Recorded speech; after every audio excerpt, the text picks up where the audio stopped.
Springfield's Talk 104.1. Welcome to the show on a Tuesday.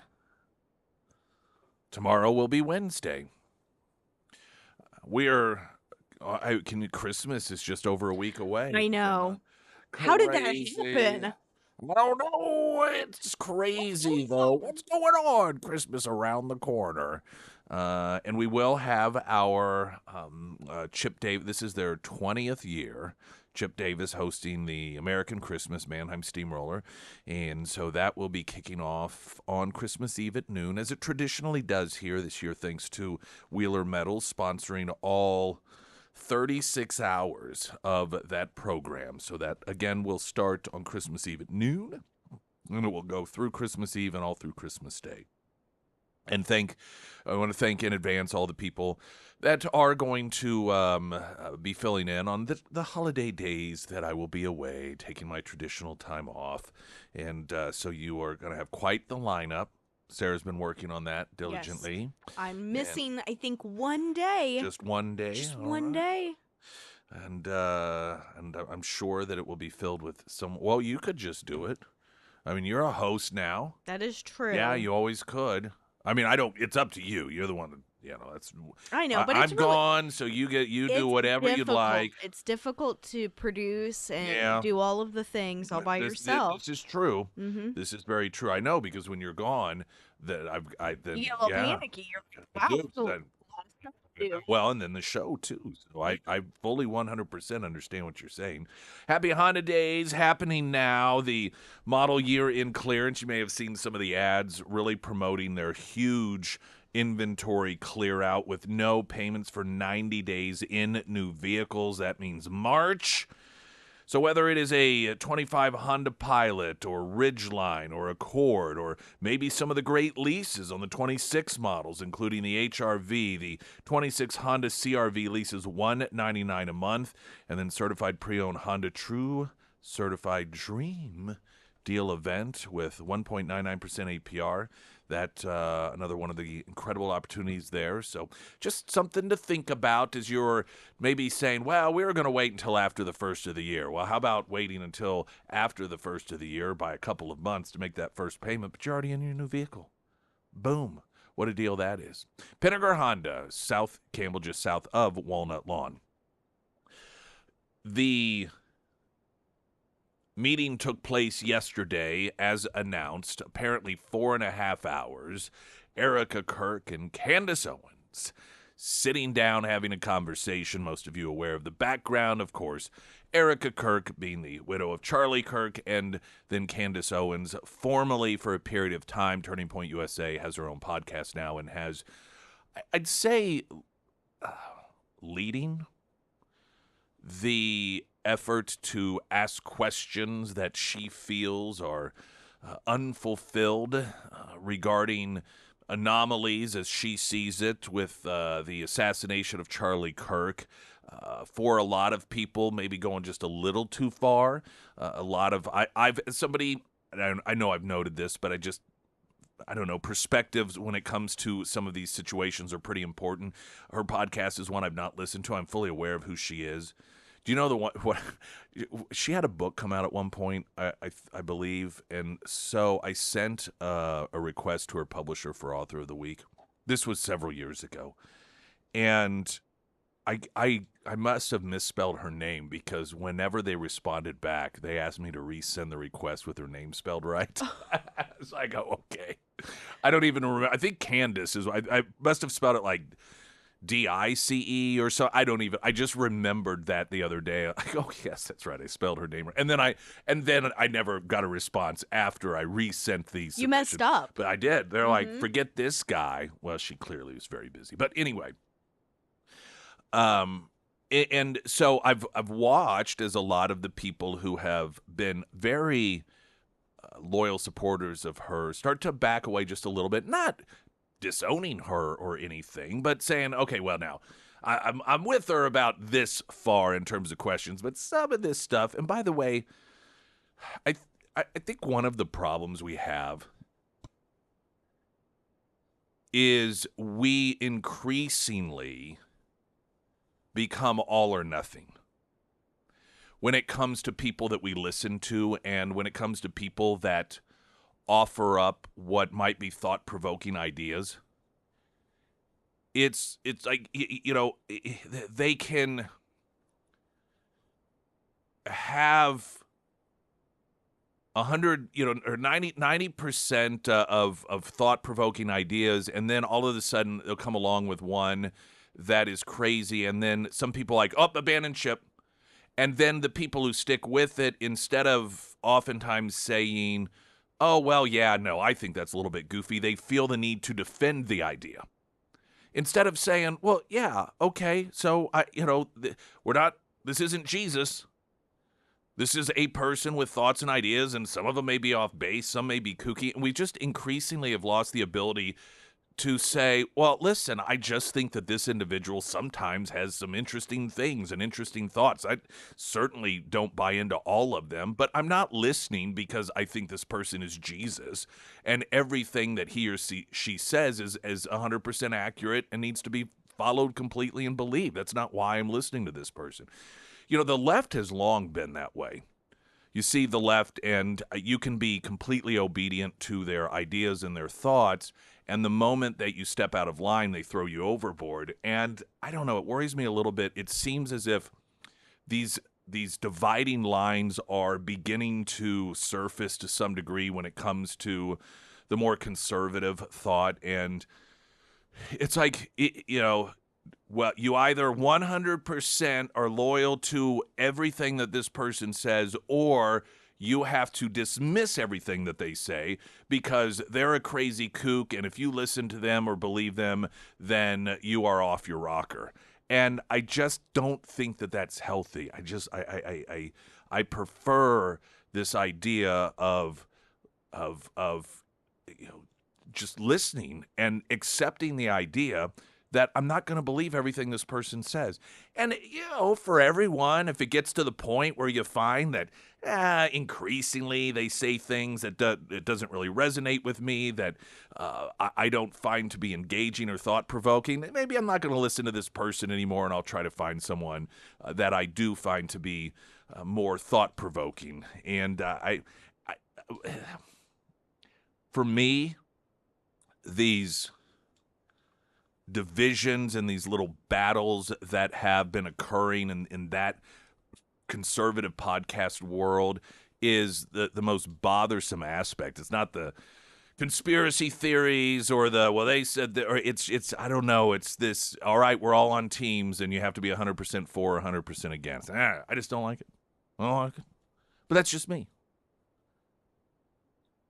Erica Kirk, Candace Owens sitting down yesterday. Erica Kirk said in a statement, or posted on X, had a very productive conversation with Candace O. More to come from both of us. Looking forward to AmFest this week. Time to get back to work. And then a video message was posted by Candace Owens. 4.5 hours later, I'm alive. I'm totally fine, and I'm sorry. I was going to do a show for you guys this evening, but I am truly exhausted.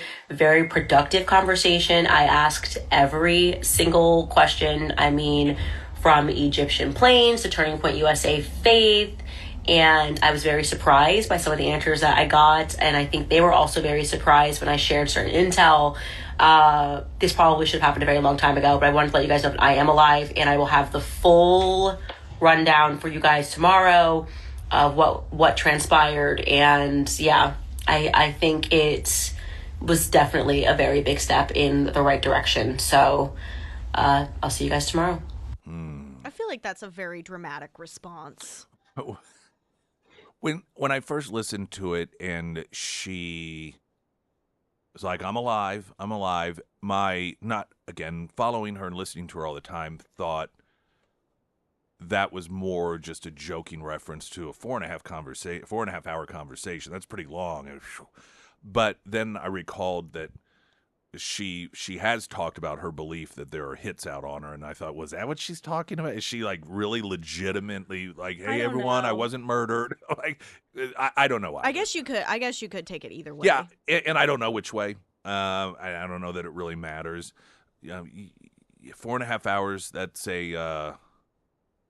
There's a lot of conversation to be had, and it will be interesting to see if I don't anticipate Candace Owens is going to stop asking questions and suddenly believe and express a belief that, oh, now I was provided with information and none of those things are questions to me any longer. And I do believe that Charlie Kirk was shot and killed by the individual that is on trial for that killing and that turned himself in. I don't suspect that's going to happen.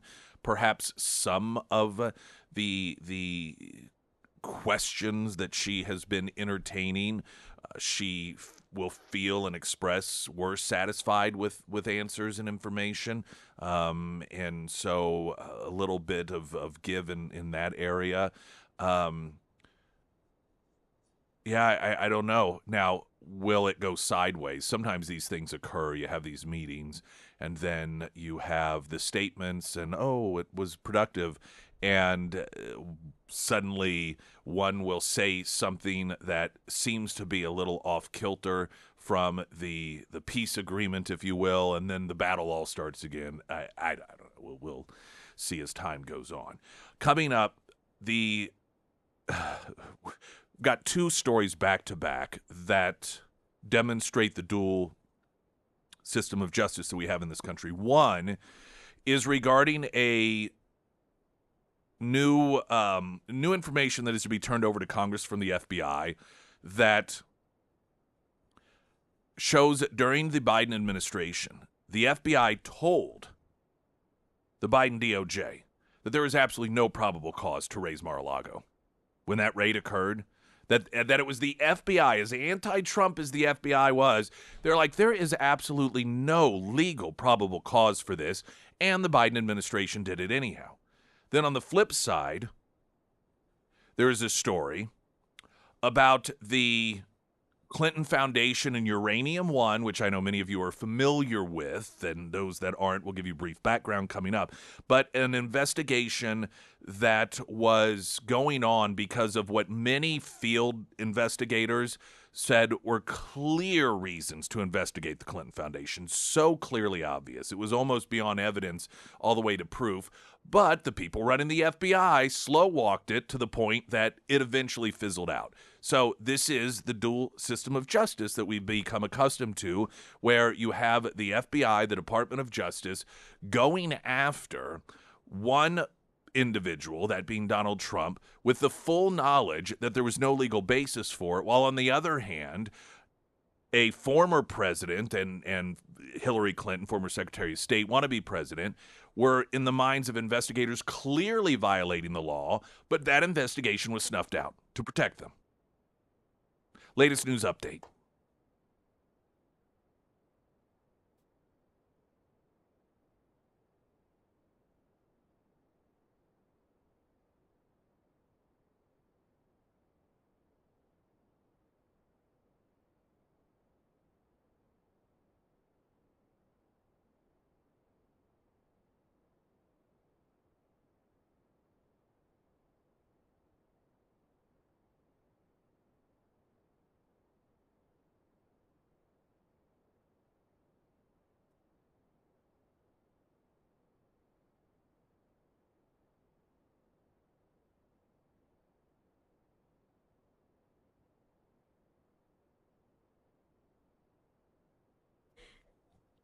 And the first alert forecast from Ozarks First meteorologist Tom Schmidt, sponsored by St. Clair of the Ozarks Home Improvements. Today we'll see partly cloudy skies with a high near 55. Tonight mostly clear with a low around 35. For your Wednesday, sunny with a high near 58. And taking a look at Thursday, showers in the morning, otherwise mostly sunny and breezy with a high near 56.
Hunter Hardscapes and Outdoor, incredible folks. Springtime, that's what you need to be shooting for. A lot of folks getting tax returns, and it's the time that we talked with Congressman Burleson about this yesterday, and there really is this confidence coming from the administration that come this upcoming year, that's when all of these changes are going to kick in terms of results. And I just think investing in your own home is a very smart thing to do, regardless of where things are economically speaking. And having outdoor living space is a great way to do it because it not only improves the value of your home and the sellability of your home, but also just your overall usage of it, having that additional room outdoor when the weather's nice and you can either sit around the smokeless fire pit like we do, or maybe you've got a full-blown kitchen out there with running water and you've got television set up, lighting displays, whatever it is, they can do it. But they are the premium in the area, so you do have to plan way ahead in advance, or maybe you're going to be building a new home, breaking ground in the spring or summer. Reach out now. Have that all done at once. Planning ahead and doing it right only makes sense. Hunter Hardscapes and Outdoor, you can find them under Nick's endorsements at ksgf.com. I've got two competing stories here. One in which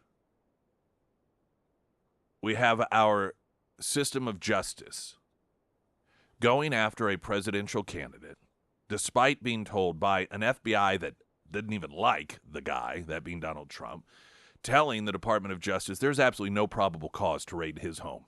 Yet it was done anyway. Versus the same federal government, by way of law enforcement, doing what it could to protect the Clintons from a corruption investigation regarding Uranium One. We'll start with the Biden DOJ and the Mar-a-Lago raid. Just the News reporting that Attorney General Pam Bondi and FBI Director Kash Patel are preparing to turn over to Congress bombshell emails showing the FBI warned that the Biden Justice Department did not have any probable cause to raid Donald Trump's Mar-a-Lago home. But the Biden administration decided to do it anyway. The emails are to be turned over as early as Tuesday to the Senate and House Judiciary Committee ahead of a planned deposition Wednesday from ex-special prosecutor Jack Smith, who inherited the Mar-a-Lago classified document case just months after that raid on Trump's home that rocked the political world ahead of the 2024 election. Now, of course, the irony in this,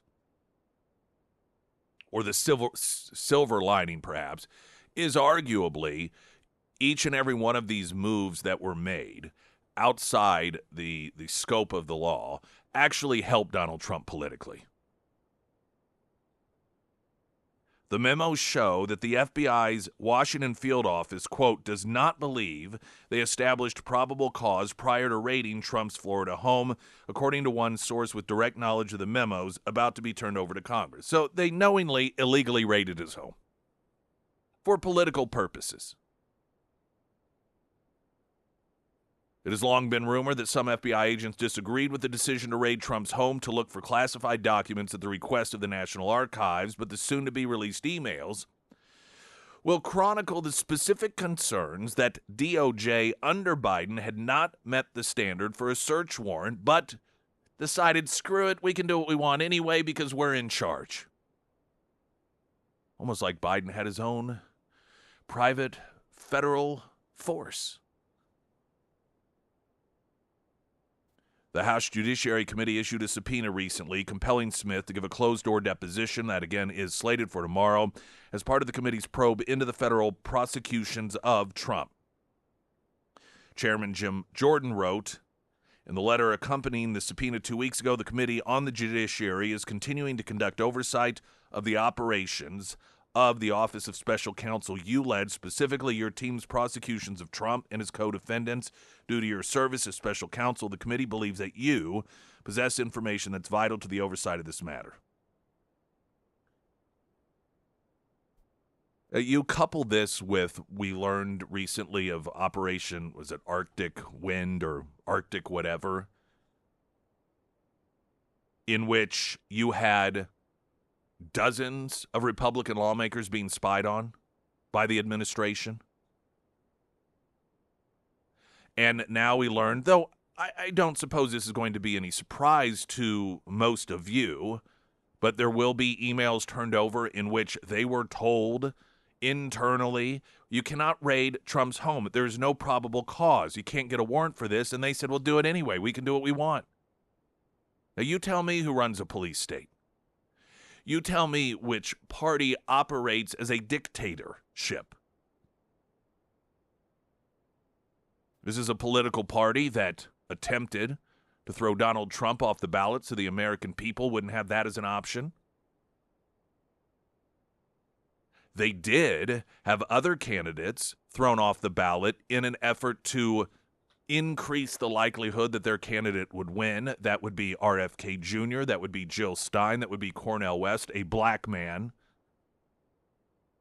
They would spend millions and millions of dollars scouring the landscape, finding any jurisdiction in which they felt that any candidate that would get in their way of power, they would have them or attempt to have them thrown off the ballot. At the same time, spying on Republican members of Congress without any justification. And what is expected to be turned over today, emails showing that they also knew that there was absolutely no legal foundation to raid Mar-a-Lago, but they did that anyway. Let's not forget that the FBI falsified evidence before the FISA court, well before any of that, in an effort to spy on the Trump campaign the first time around.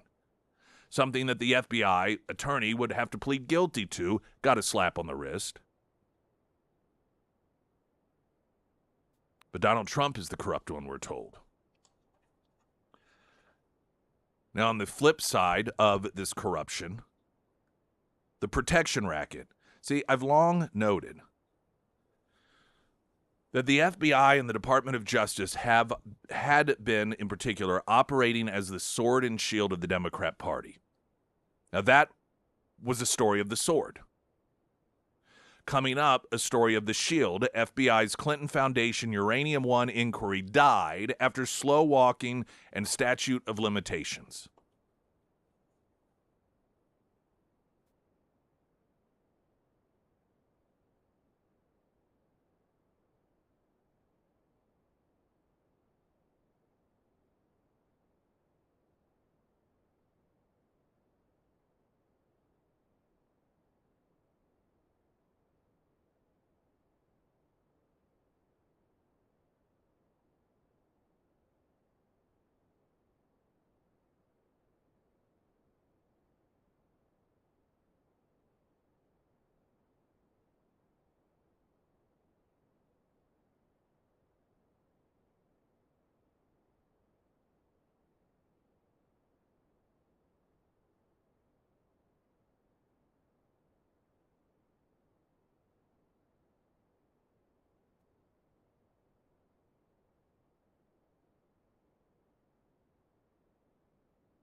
As we roll into traffic here, reminder, Santa's Angels, get those gifts in. Our office is open until noon 12:30, Monday through Friday. So if you want to swing by before that, we will make sure to receive those gifts. And thank you all in advance, of course, those who have already brought the gifts in, thank you. And then in advance, those that will over the next couple of days, hopefully sooner than later. If you have any questions, you forget any of the information that you need regarding that, Santa's Angels at KSGF.com.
Springfield's Talk 1041, the first alert forecast from Ozarks First meteorologist Tom Schmidt, sponsored by J&S Automotive. Today we'll see partly cloudy skies with a high near 55. Tonight, mostly clear with a low around 35. For your Wednesday, sunny with a high near 58. And taking a look at Thursday, showers in the morning, otherwise mostly sunny and breezy with a high near 56.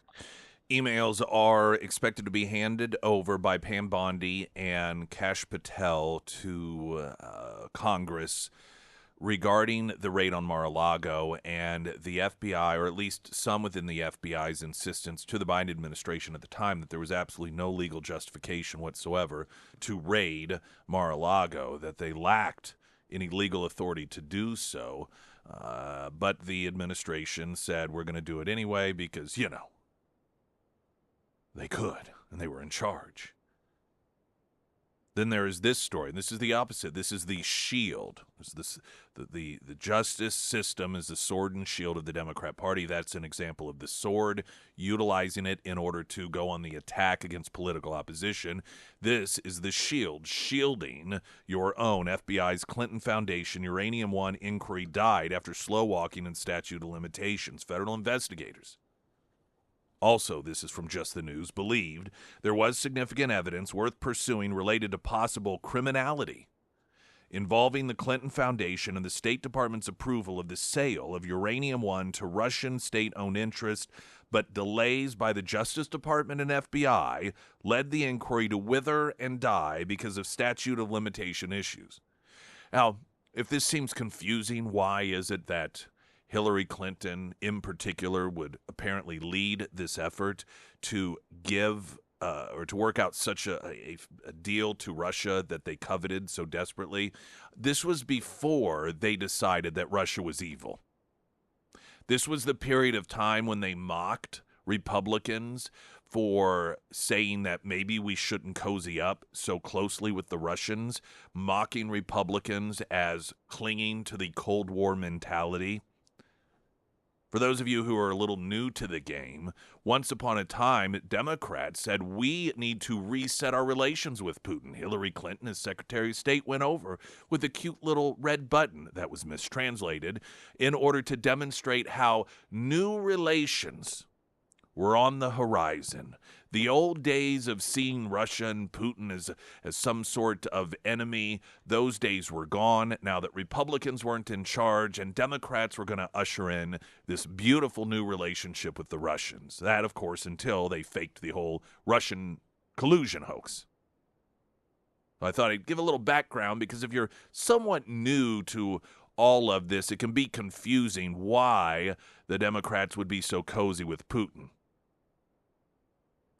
The sale of the Canadian-based Uranium One to the Russian state-owned Rosatom was the focus of great controversy and scrutiny from Republicans and others who argued that then Secretary of State Hillary Clinton helped approve the deal and that the Clinton Foundation stood to benefit from it.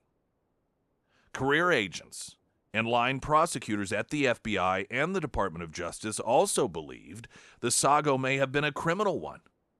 But orders from DOJ leaders, such as then Deputy Attorney General Sally Yates and then FBI Director Andrew McCabe, slow-walked and stonewalled the inquiry to the point where it could no longer even be pursued. FBI agents and DOJ prosecutors in Little Rock, Arkansas, and elsewhere closely scrutinized the scandal, but were largely blocked from serious investigative action due to leadership delays, and following those delays, arguments that the statute of limitations has run out. And by the way, this is a tactic that has been used on numerous occasions. They just run out the clock, and they say, nothing we can do about it now. Jonathan Ross, then the first assistant U.S. attorney for the Eastern District of Virginia, argued in a 2018 email that, quote, there is no legal barrier in continuing to present investigation into the Clinton Foundation and Uranium One. Ross has served as the U.S. attorney in Arkansas since 22, including during Trump's second term. Then U.S. Attorney Cody Highland of Arkansas also sent a 2018 email to then U.S. Attorney John Huber of Utah, largely summarizing Ross's argument, stressing that, quote, "We do not believe the prosecution is time-barred by a statute of limitations, in part because payments from the subjects of the investigation to the foundation were made continuously from 2007 to 2014.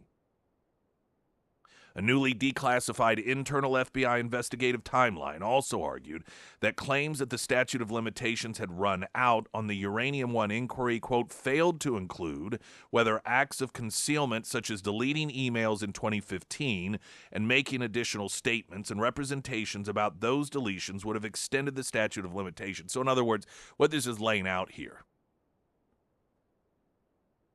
is that the FBI and the Department of Justice were trying to block the investigation into the Clinton Foundation, saying statute of limitations is up.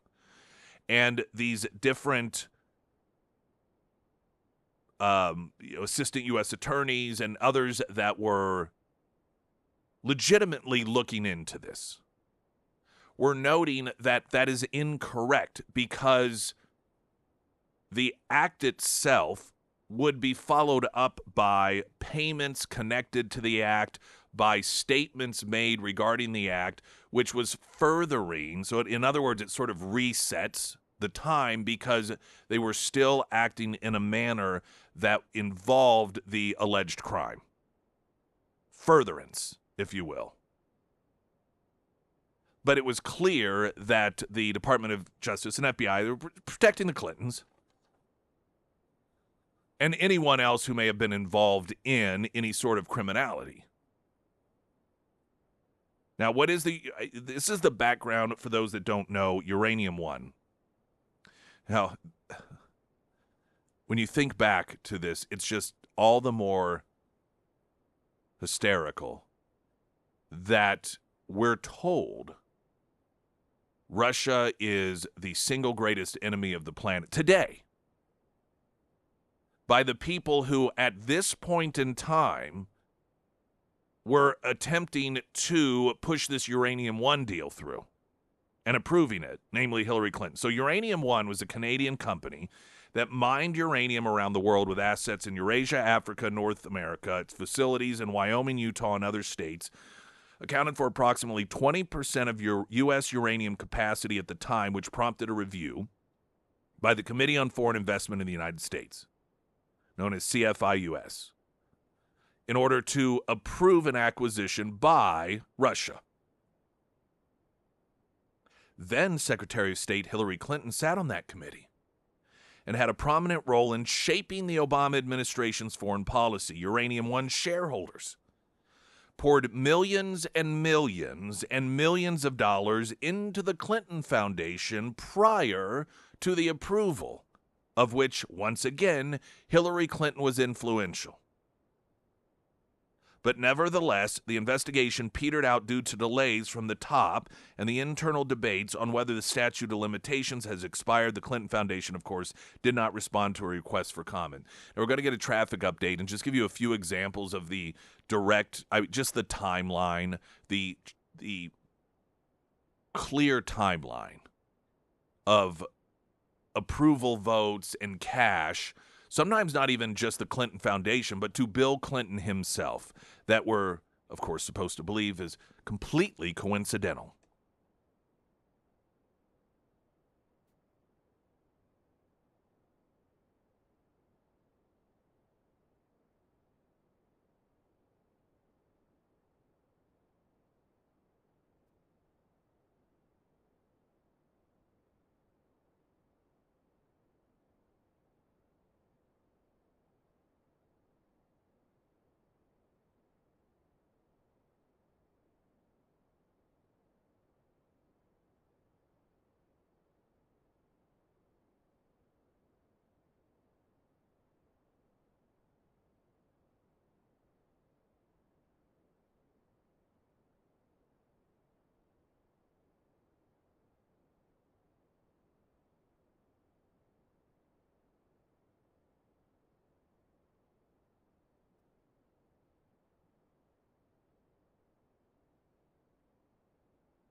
Whether it's rounding out this year, going into the new year, any refinancing or home loans, maybe on the horizon.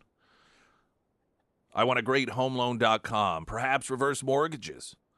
The upcoming year, the Trump administration, they are saying, and say it with confidence, that this is when we're going to start to really feel and notice in a very meaningful way the improvements that are the results of the moves made by the Trump administration.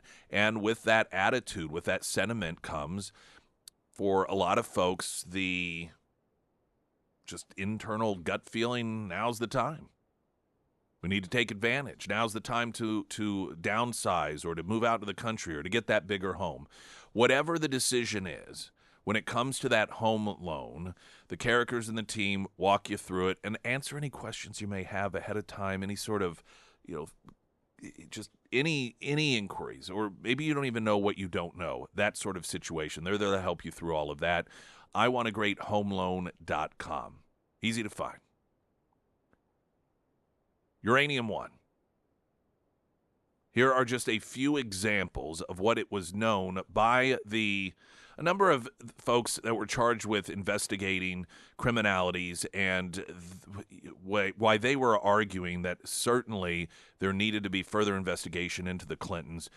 And these recent revelations, of course, that top FBI and Department of Justice folks were protecting the Clintons from being investigated. So this was during the Obama administration, before Russia was evil. By the way, Russia really didn't change any. Putin, still, you had Medvedev in there, but Putin was still running things. Russia was just the same then as it was today. This was around the time Putin was getting ready to start the invasion of Ukraine. The Obama administration penned the new 1-2-3 agreement with the Kremlin, which was designed to increase cooperation between the United States and Putin on nuclear energy and further commercial opportunities between the two economies. The deal led to billions of dollars in contracts for U.S. utilities to buy Russian uranium to power their nuclear reactors.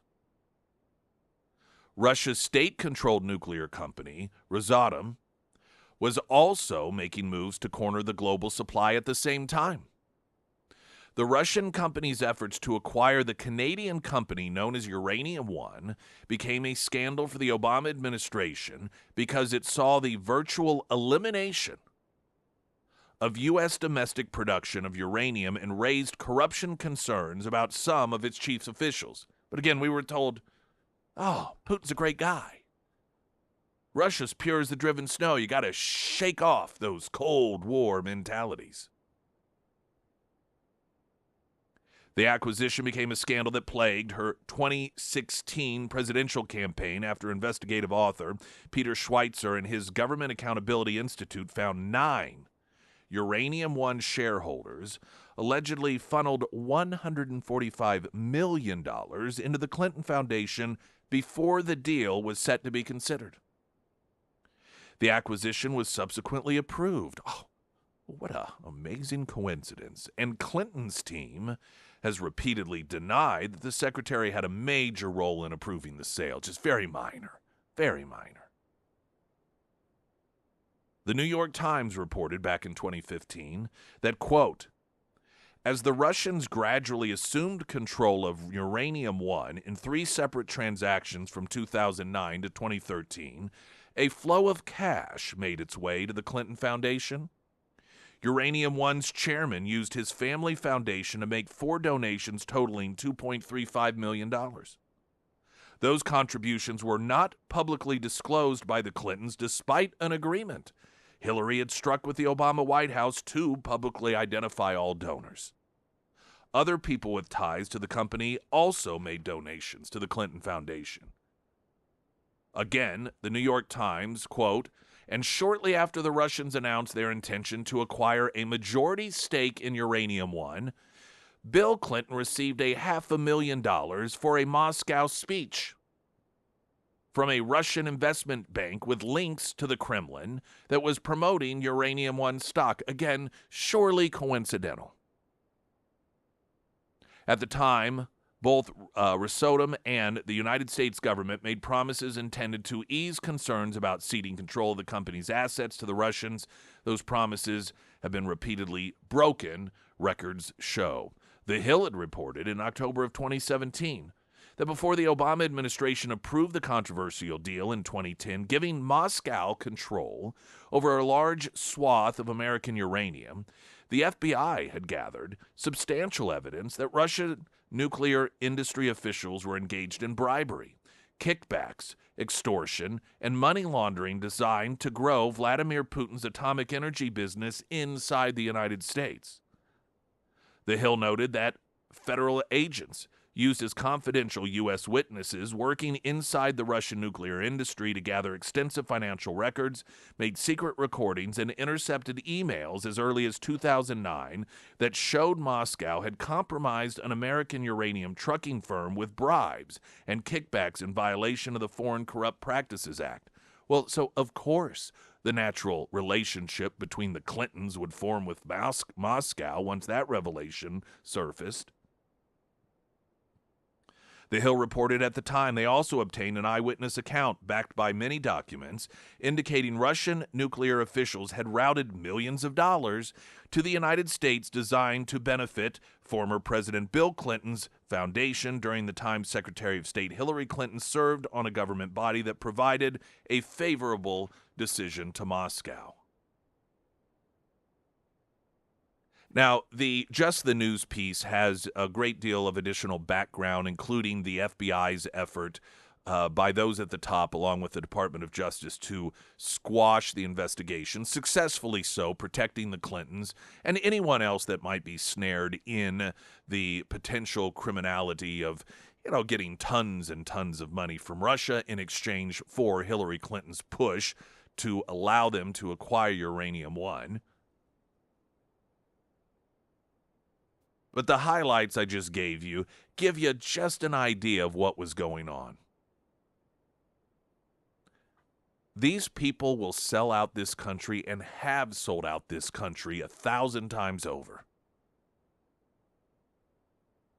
You look at the relationships and the cover that they have given for Chinese spies, the way that the Biden administration put the kibosh on the Department of Justice investigating Chinese spies into our university systems. That was something that began under the first Trump administration. Because of what everyone recognizes as the communist Chinese government stealing research and development, stealing intellectual property from our university campuses. And as soon as Biden became president, he put an end to those investigations. Because, of course, racism.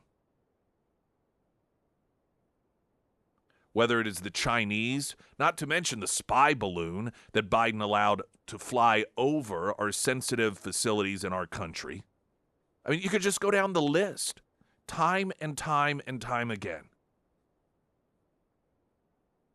Whether it was the Obama administration and the Clintons together making sure Putin got the security of Uranium One, or the Chinese essentially getting whatever the heck they wanted out of us during the Biden years, or the Taliban getting their own country and military under Joe Biden. The bad guys always come out ahead when these people are in charge, because they will sell this country. They have sold this country's national security. As long as there's cash on the table, and they've proven it over and over and over again. And I don't think anyone expects any of these people to ever be held accountable.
Pyramid Roofing Company talk and text line.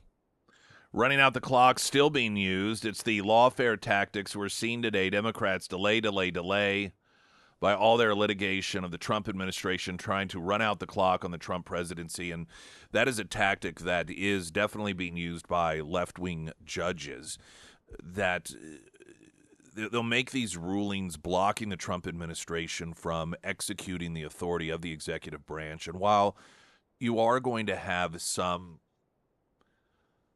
of these rulings that will hit in what legal folks would see as a legitimate way, all right, this is a real legitimate legal argument, uncharted waters in terms of executive power and so forth, but increasingly what we have seen, and it's been fully acknowledged, that attorneys, even on the left, have noted that these rulings, some of them are ridiculous, and they are clearly outside the scope of the authority of a number of these judges, but they don't care.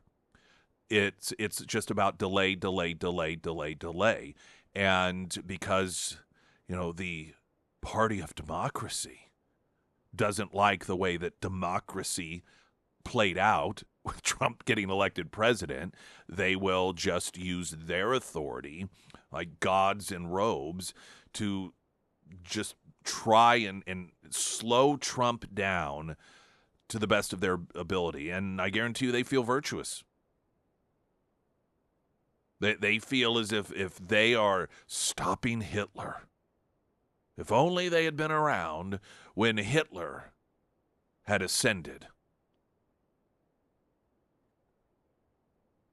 The House Oversight Committee, chaired by Representative James Comer, is escalating pressure on the Clintons to appear for an in-person deposition as part of its investigation into Epstein and Ghislaine Maxwell. By the way, where are all of you lefties that go on and on about what is there to hide? What are you hiding?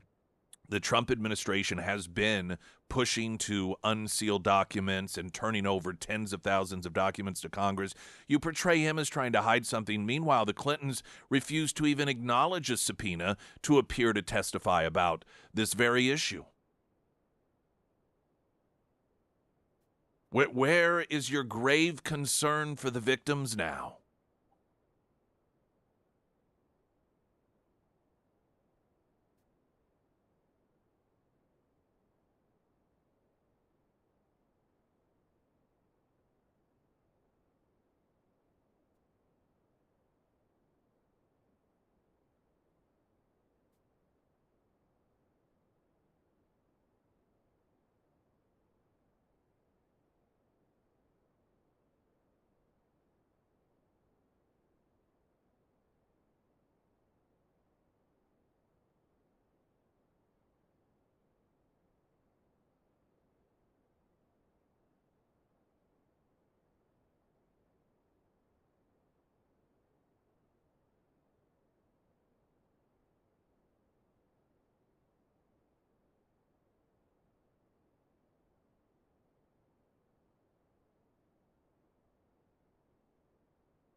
Springfield's Talk 1041, streaming live from our app on your desktop, ksgf.com. You can watch us on YouTube if you'd like to, Springfield's Talk 1041. And if you miss any of the show, we do keep it archived. We've got that at all of those same places, including Spotify and iTunes, probably some other places as well. A couple of different announcements that I don't know if they balance one another out or not, but on one hand you have, and we'll talk about it a little bit later in detail, the announcement by I think Patel and Bondi both regarding the discovery of this grouping of terrorists that were going to launch a pretty coordinated terrorist attack of significant scope and size in Los Angeles, and apparently on New Year's Eve while fireworks were going off, so people would not catch on to exactly what was going on because of all the firework noise. And the upside of a situation like that obviously is that it did not happen. Now, I don't want to say the downside, but what is lacking oftentimes is an appreciation for what potentially was stopped. You don't really experience the impact of a full terrorist attack like that, but then have it taken away to realize what it is that you were saved from. Because we don't know. Would one person have been killed? Would it have been 70 killed? 200 killed? Would this have been on par with some of the larger terrorist attacks? Is that what...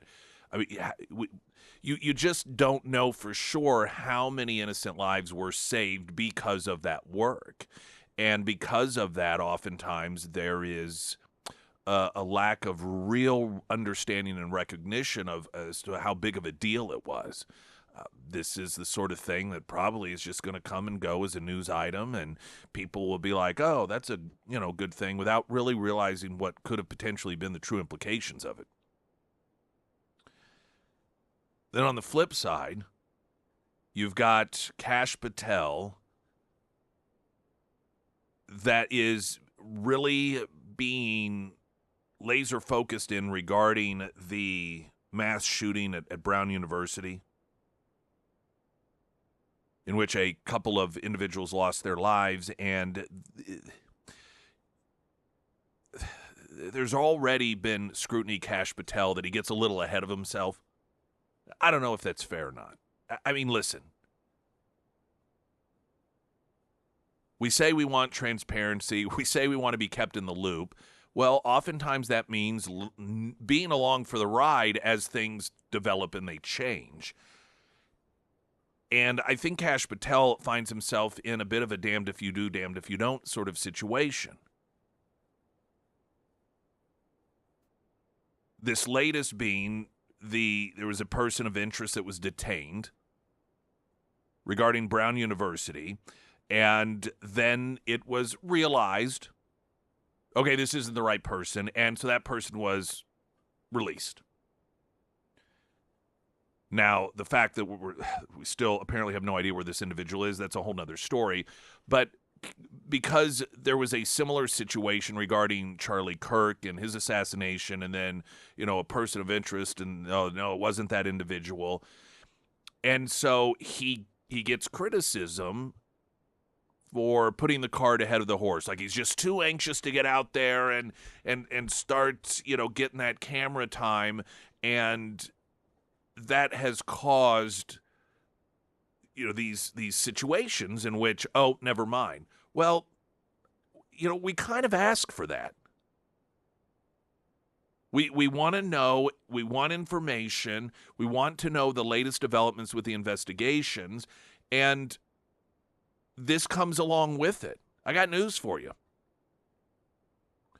Whenever there is some sort of investigation that's going, particularly if it's high profile, there are people that are detained as persons of interest all the time that end up getting let go.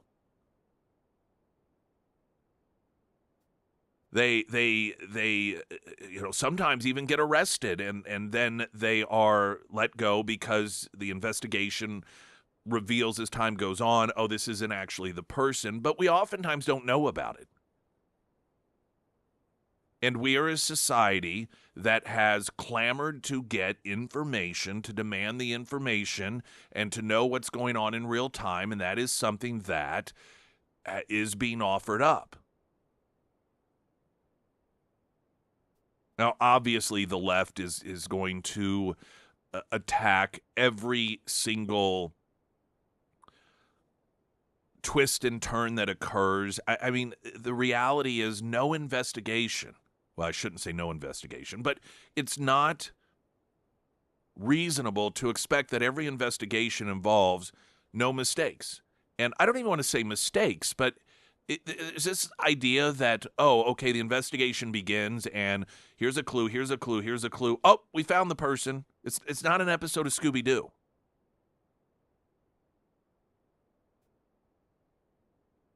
It reminds me to some degree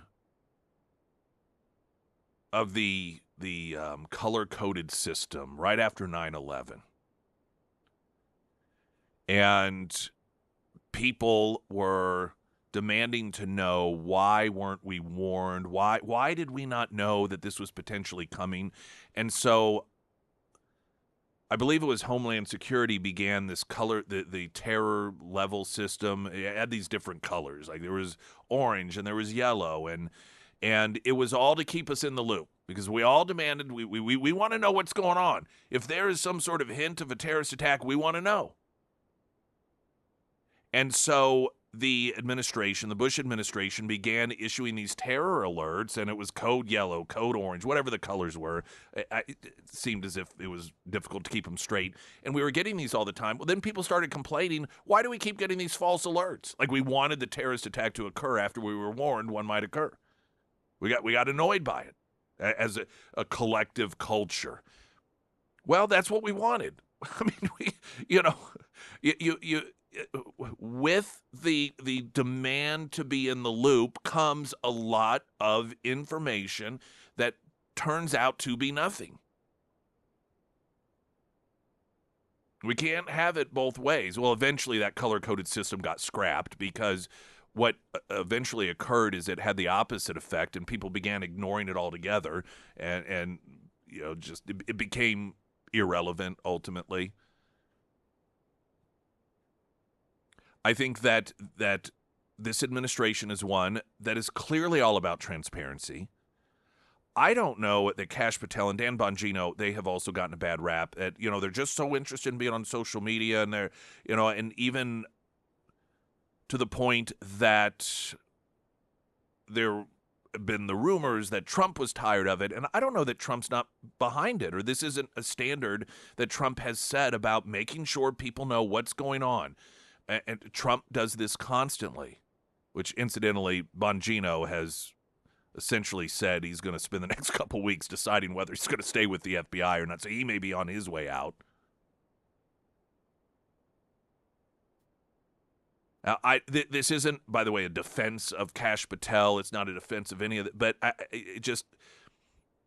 I think that at times what occurs is we demand we want to know certain things, and then when it's like, okay, you're going to be getting these updates, and then we complain because, well, the updates sometimes involve leads or the person of interest situations that turn out not to be connected to the person that actually committed the crime. Well, this is what we asked for. And if I were Kash Patel or of any division, I'd be just a little bit frustrated and have the, well, what do you want sort of mentality. Now, all that being said, it seems like we are in an era before social media, before cameras were everywhere. It's almost like the good old days when you could commit a crime and just walk away, and apparently nobody knows who the heck you were, and you were, I mean, I'm being somewhat facetious when I say the good old days, but it is mind-boggling to me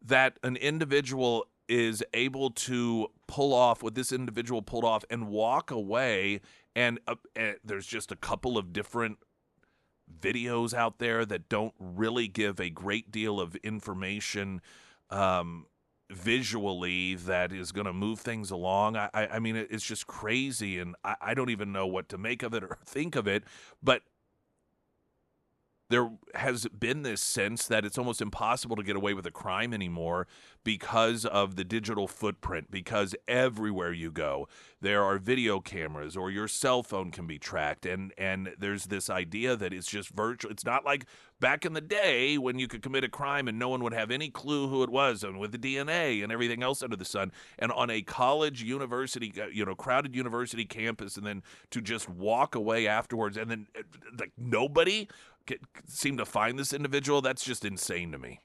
Latest news update.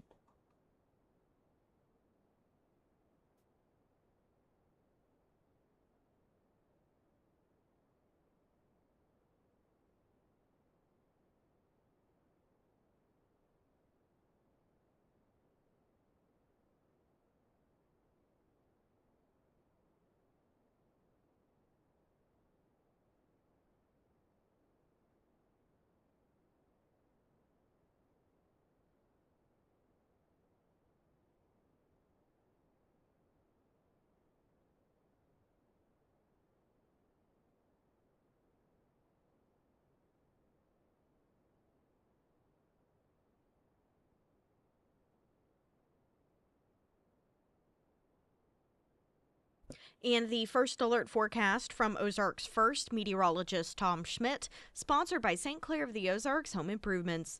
Today we'll see partly cloudy skies with a high near 55. Tonight mostly clear with a low around 35. For your Wednesday, sunny with a high near 58. And taking a look at Thursday, showers in the morning, otherwise mostly sunny and breezy with a high near 56.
The Pyramid Roofing Company talk and text line.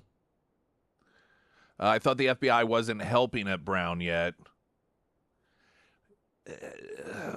Now, I don't know exactly in what capacity the FBI is or isn't involved in the actual search on the ground. But the FBI was or has been involved in the capacity of arresting a person of interest, which apparently Kash Patel had on Sunday posted that phone tracking technology was utilized to detain the individual at a hotel in Rhode Island.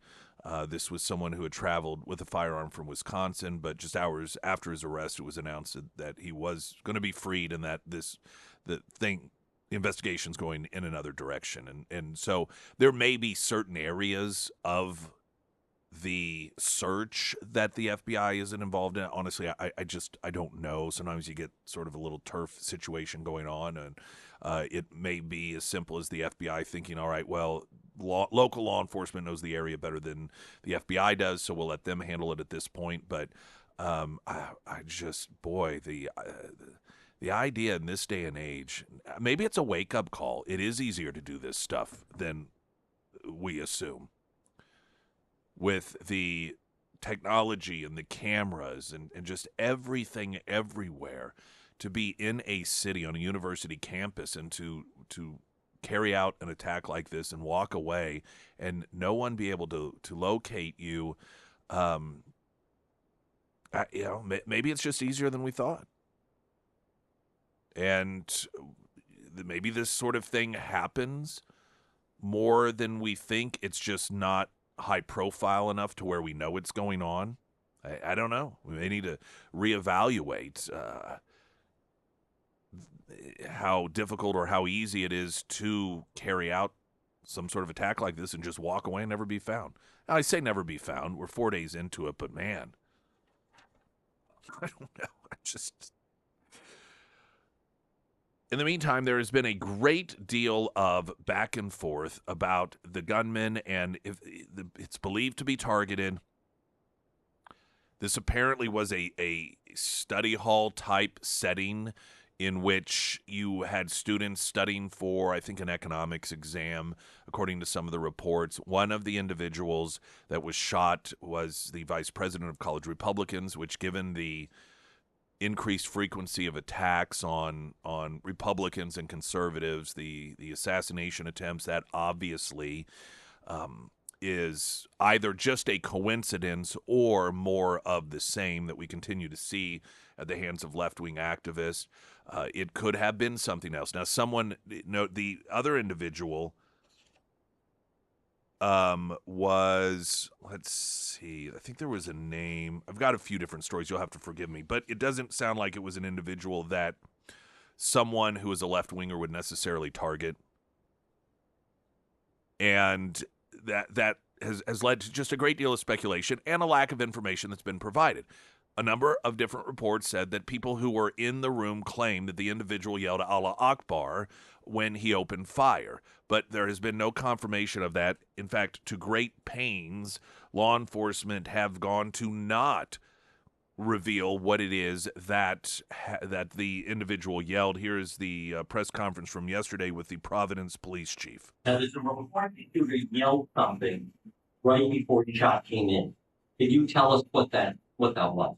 Yeah, it's part of the investigation, John, and we'll. Now, the other step, though, is, for instance, like with the youth bomber, his brother recognized the writing. So it's possible a friend or family member might recognize if the person said something that was significant.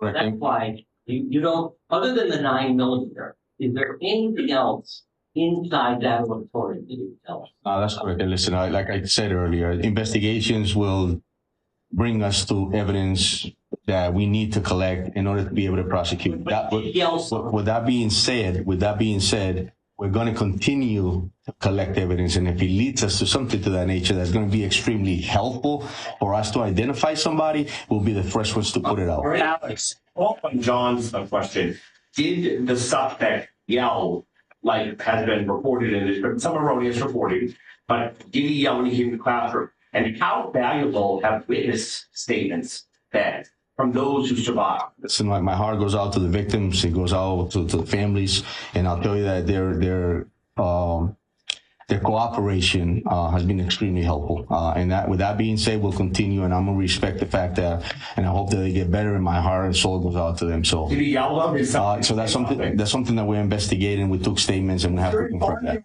So, Mayor, We're gonna wrap it up here. All right, now the suspicions are clear that this individual, based off of other reports, yelled Allah Akbar. That particular suspicion is fed by the refusal by local law enforcement there, by the government, to say what it was that he yelled. And that is because we have become very accustomed to certain people in particular in government covering for a certain segment of the population when they carry out terrorist attacks. It's as if they just don't want terrorists to look bad.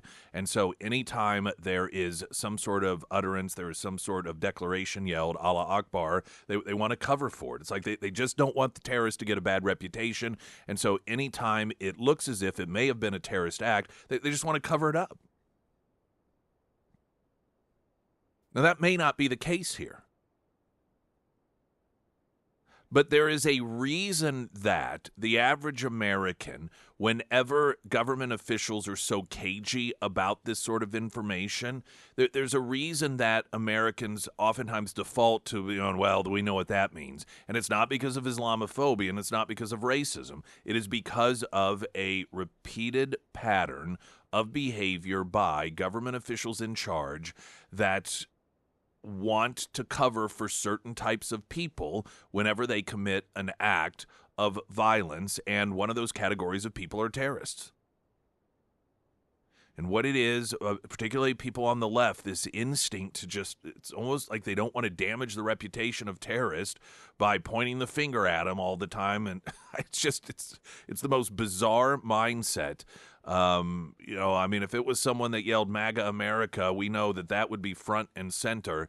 But if it's somebody yelling out a declaration of terrorism, that they want to keep under wraps. Springfield's Talk 104.1. I'm Nick Reed.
Sarah Myers. Thank you. Well, it may not feel like it this week, but the first official day of winter is right around the corner, and now is the time to make sure your heating system is ready before the real cold sets in. If your unit is making strange noises, maybe it's not heating evenly, or it just hasn't been serviced in a while, don't wait until it's freezing outside to deal with it. That's why I always recommend Foreman Mechanical Heating and Air. They work on multiple types of heating systems, and they take care of both residential and commercial properties. So whether it's your home or your business, maybe both, they have got you covered. And here is the big one.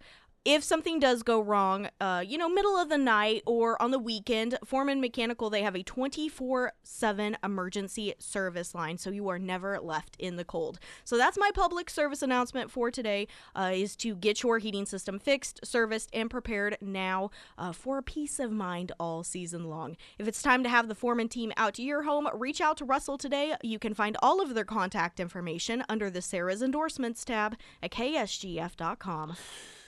FBI Deputy Director Dan Bongino will decide his future at the FBI within the next few weeks, according to Fox News. Over the summer, it was reported that Bongino took a day off from work after a clash with Pam Bondi over the handling of the Epstein files. The blow-up between Bondi and Bongino happened after the FBI and DOJ released a 2-page memo concluding Epstein did not have an official, quote, client list and that he committed suicide. NBC News reported Bongino did not report to work Friday amid speculation about his whereabouts, said a source familiar with the perspectives of DOJ leadership, who also believe Bongino is considering leaving. This came after a confrontation Wednesday at a meeting with Bondi and Chief of Staff Susie Wiles, during which Bongino and Patel were asked about a news story suggesting they were dissatisfied with the decision not to release any additional Epstein files, according to the source familiar with the perspectives of DOJ leaders and an additional source familiar with the meeting, NBC noted back in July. According to some reports, Bongino took a whole week off work after the Epstein file blow up. It was also previously reported Bongino was considering resigning if Bondi stayed at the Department of Justice.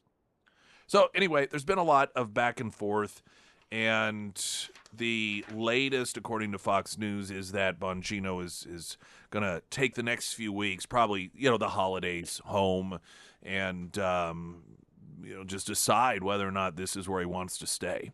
Springfield's Talk 104.1, a traffic update. I'm Nick Reed.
Springfield's Talk 1041, the first alert forecast from Ozarks First meteorologist Tom Schmidt, sponsored by J&S Automotive. Today we'll see partly cloudy skies with a high near 55. Tonight, mostly clear with a low around 35. For your Wednesday, sunny with a high near 58. And on Thursday, showers in the morning, otherwise mostly sunny and breezy with a high near 56. A text came in on the Pyramid Roofing Company talk and text line regarding the conversation of how maybe it's easier to get away with crimes in public than some of us thought.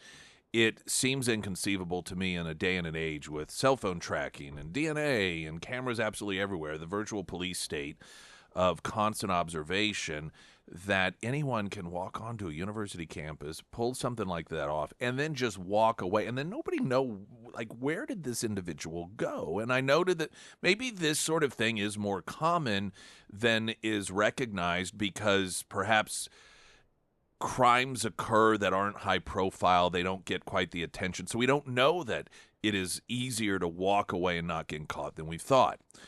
Now, of course, there's also going to be, and some of this will be after action reports, if law enforcement acted in any manner that may have facilitated with ease the ability of the person to escape.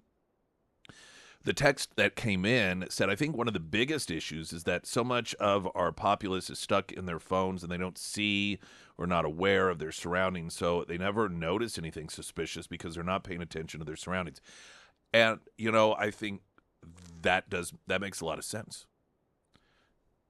You may be thinking, well, you're going to look up from your phone if someone's shooting, but it's not that. It's the walking away part. It's the, everyone goes running, and then you just walk away. And it'd be an interesting little experiment to do. Walk across a campus and count how many people you walk by, and then what percentage of them have their faces in their phones, and they don't even see you. It's a very good point. I think there's another component to this also. And that is, we have trained people whenever there is a shooting to run and hide. And whenever you are trained to run and hide, it diminishes the likelihood that you are going to know where the person went, see where they went, get any sort of valuable information that might help with the capture of that individual. Some will argue that it's worth it. If a person has their life saved because they ran the opposite direction as opposed to not doing so, then that person getting away is worth it. I don't know the answer to that. It seems as if there was a time, and in Australia we actually watched this occur, in which there was a gunman and there was an attempt by, successfully, someone to wrestle the gun away from the gunman, this being at the Australian massacre that took place. And that's an incident where for 20 minutes law enforcement with firearms just apparently sat and did nothing until eventually someone stepped in and, taking bullets all the while, physically wrestled the firearm away from one of the two terrorists. And we have, I think, shifted from a time, though you do see it sometimes, I would argue, in churches. And I don't know if it's because it's a church or because the setting is a little tighter. But if somebody starts firing, I don't know, just once upon a time, it seemed as if people would bum rush the individual, especially men. And it is the opposite now. And that's what we train people to do. This is what we say to do. Run and hide. And a consequence of that, for better or worse, is the increased likelihood that the individual is going to get away. It really does work in their favor. And the combination of the people who are there during the event running and hiding, going in the opposite direction, try to get as far away from the person as possible. And then the people who maybe don't know what's going on, but they're walking around campus, but nobody saw anything because their faces are in their phones. And so the individual is just able to traipse on by, and it isn't necessarily that someone on campus would see the person and go, hey, they look suspicious. But afterwards, when law enforcement is on the search and asking people if anyone saw anything, 20 years ago, if you had somebody walk across a college campus that was hooded up and law enforcement had said, well, this person, this is what they look like, and this is what they did. Did anyone see anything? Well, 20 years ago, you probably would have had tons of students like, oh, I saw that guy. Yeah, he went that way. And I saw him, he went over that way. But now the number of those people is just vastly diminished because, as that person had texted in, and I agree, you got your face in your phone.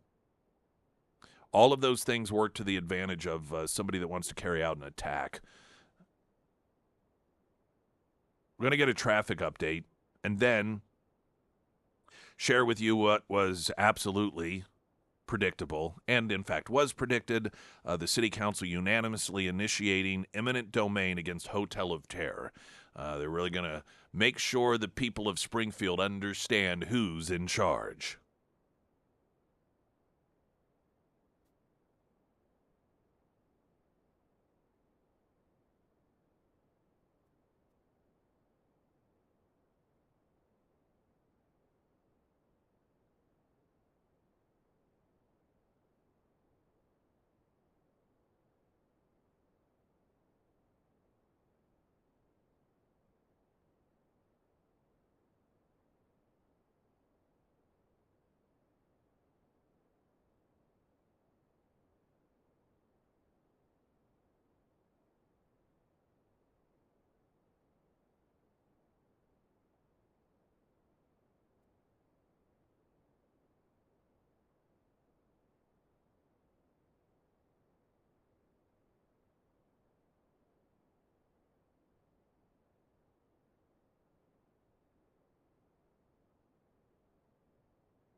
Couple of your text messages. Good morning, Nick. Did you talk about Trump's cringe post about Rob Reiner?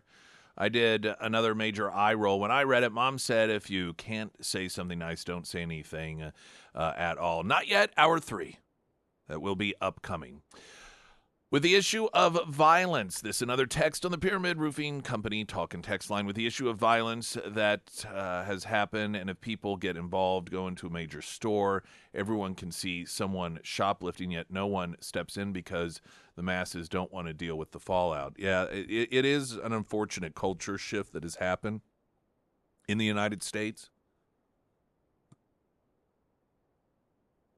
There was a time in which you just wouldn't even think of doing something brazenly in public like that. Or you know, whether it was something as, quote, nonviolent as shoplifting.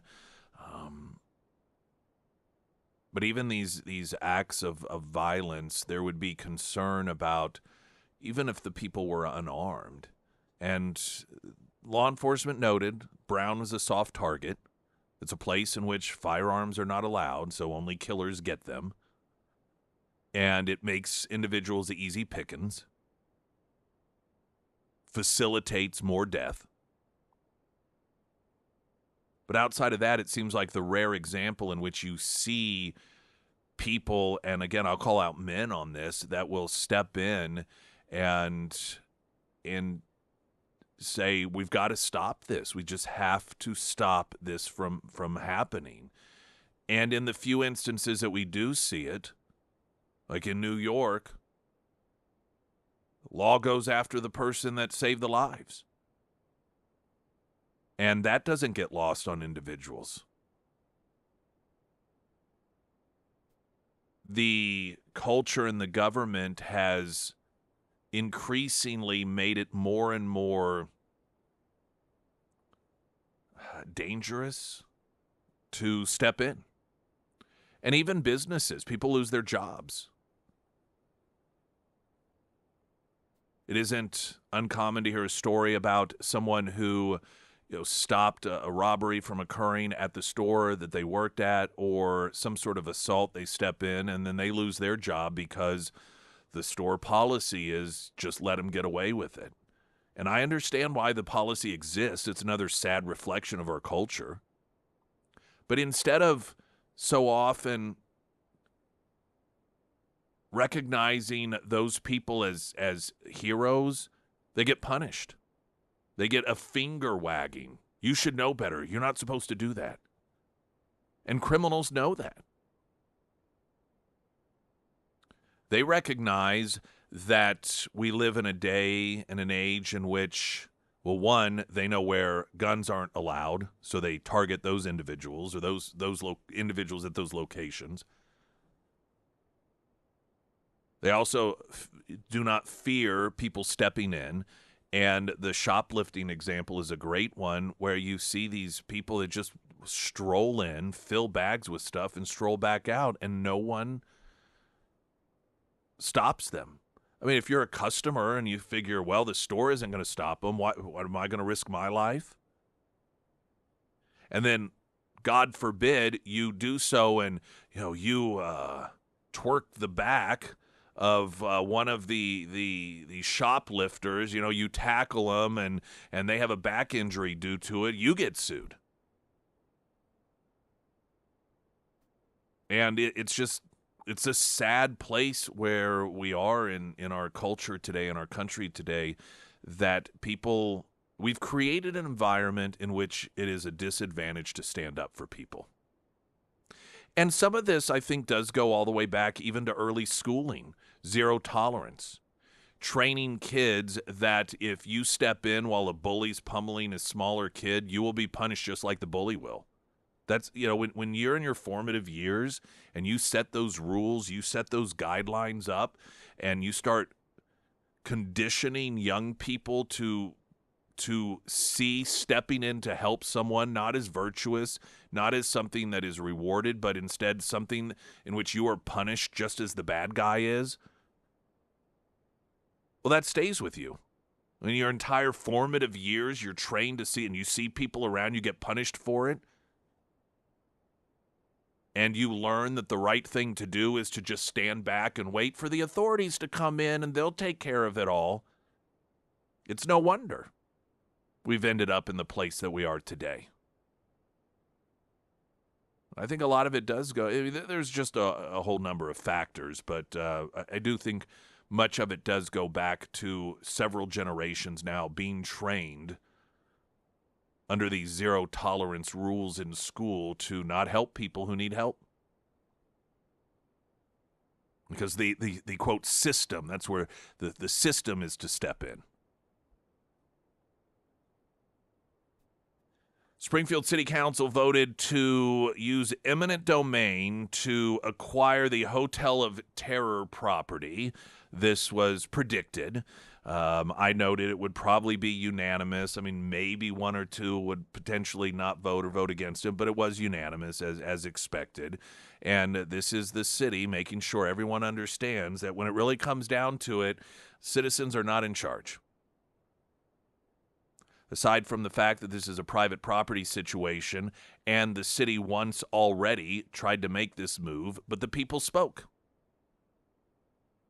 And there were signatures gathered in order to stop it, and the council at that point backed away, though again, predicted they would at some point come back and have another crack at it, and that's where we are. Now, there is an opportunity once again to challenge this, and it's the acquisition of so many signatures.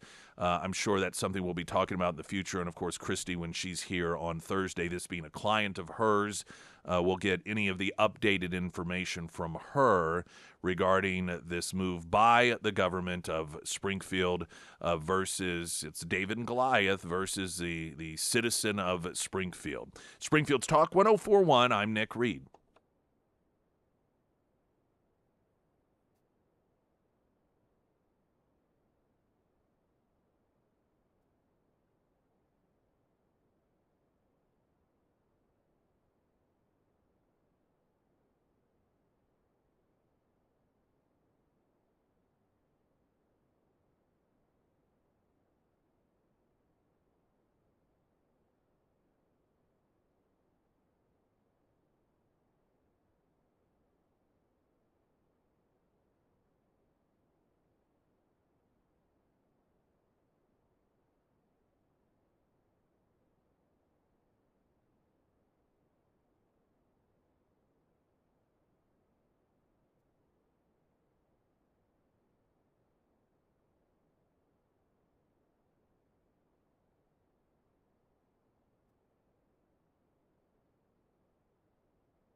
Oops.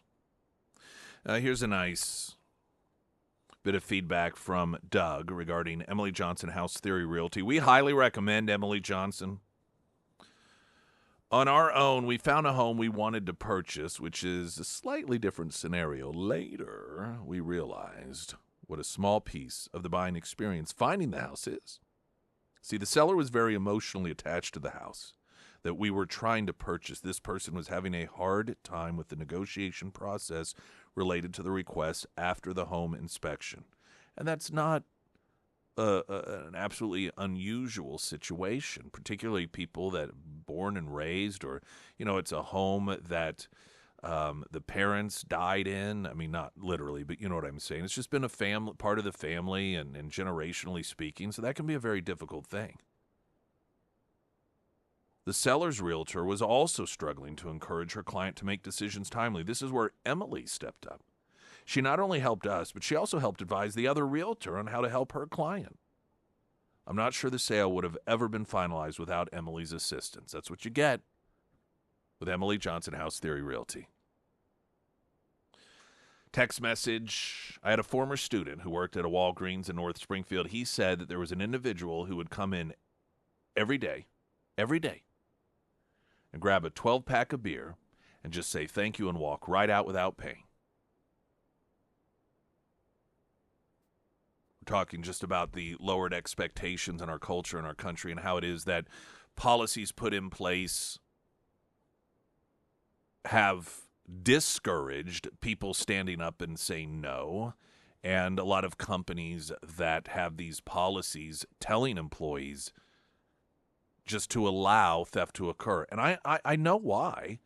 Because if you allow or even encourage an employee to try and prevent someone from carrying out shoplifting or from shoplifting, and that shoplifter stabs the employee, well, the store's on the hook. Because the employee then has a claim that I was stabbed because I was doing what my employer told me to do, and that was try to stop a shoplifter. And so I 100% understand why it is that these companies have these policies. They get dogged on for it, and they get dogged on because they will fire an employee that violates the policy. But that policy is that it's don't hate the player, hate the game. And it, to me, is wrong when an employee gets fired for trying to stop shoplifting or a crime within whatever establishment that they're working in. It's morally wrong. It's ethically wrong. But it isn't something that is occurring simply because the businesses are wanting to give a free pass, or it's protection all around. And listen, some may argue morally it's the right thing to do as well. You just should not put your employees in that sort of position. Unfortunately, what we're facing is a culture of people increasingly that don't have morals, and so they'll steal if they're allowed to. All right, we've got news coming up in 60 seconds. In the next hour, among other things, addressing Trump's post regarding Rob Reiner and more. I'm Nick Reed.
Springfield's Talk 1041. Welcome to the show, hour number 3. My name is Nick Reed. Streaming live, KSGF.com. Got the app. I recommend downloading the app. It's great. It's easy to send text to the studio at any given time. Of course, you can stream the show and then listen to podcast as well. All right. So the latest information regarding the killing of Rob Reiner and his wife Michelle. Their son Nick, behind bars, arrested for this. Apparently, the night before, they were all at a Christmas party at Conan O'Brien's house, or at the reports say a Conan O'Brien Christmas party. So whether it's his house or elsewhere, but this is what they were doing, and there apparently was a scene. One source telling People magazine Nick was freaking out, acting crazy, kept asking people if they were famous. And according to TMZ, Rob Reiner and his son Nick got into a very loud argument, and that then afterwards, Rob Reiner and his wife left the party. So there was a scene there at Conan O'Brien's Christmas party, and then subsequent to that, the killing took place. This is an individual that has long been known to have serious problems. Their son, Nick. In fact, Rob Reiner made a film about the addiction component at a period of time in which his son was apparently on the right track, and a documentary was made just about how these things affect the family. I've not seen the documentary, but I know Dr. Phil and Nick and I think some other family members, Rob Reiner, and they were on Dr. Phil's show talking about all of these things. And the problems with Nick apparently were well before even the drug use, going as far back as being 9 or 10 years old. It was very clear to them early on that there was something seriously wrong with him, and they got him yoga instructors, and all of these different attempts by the Reiners to try and figure out ways to calm him down. He would just, even as, again, a 9 or a 10-year-old, just suddenly go radically crazy and screaming and yelling and out of control. And that would, of course, then be intertwined with drug addiction and rehab over and over and over and over and over again. I think over a dozen times.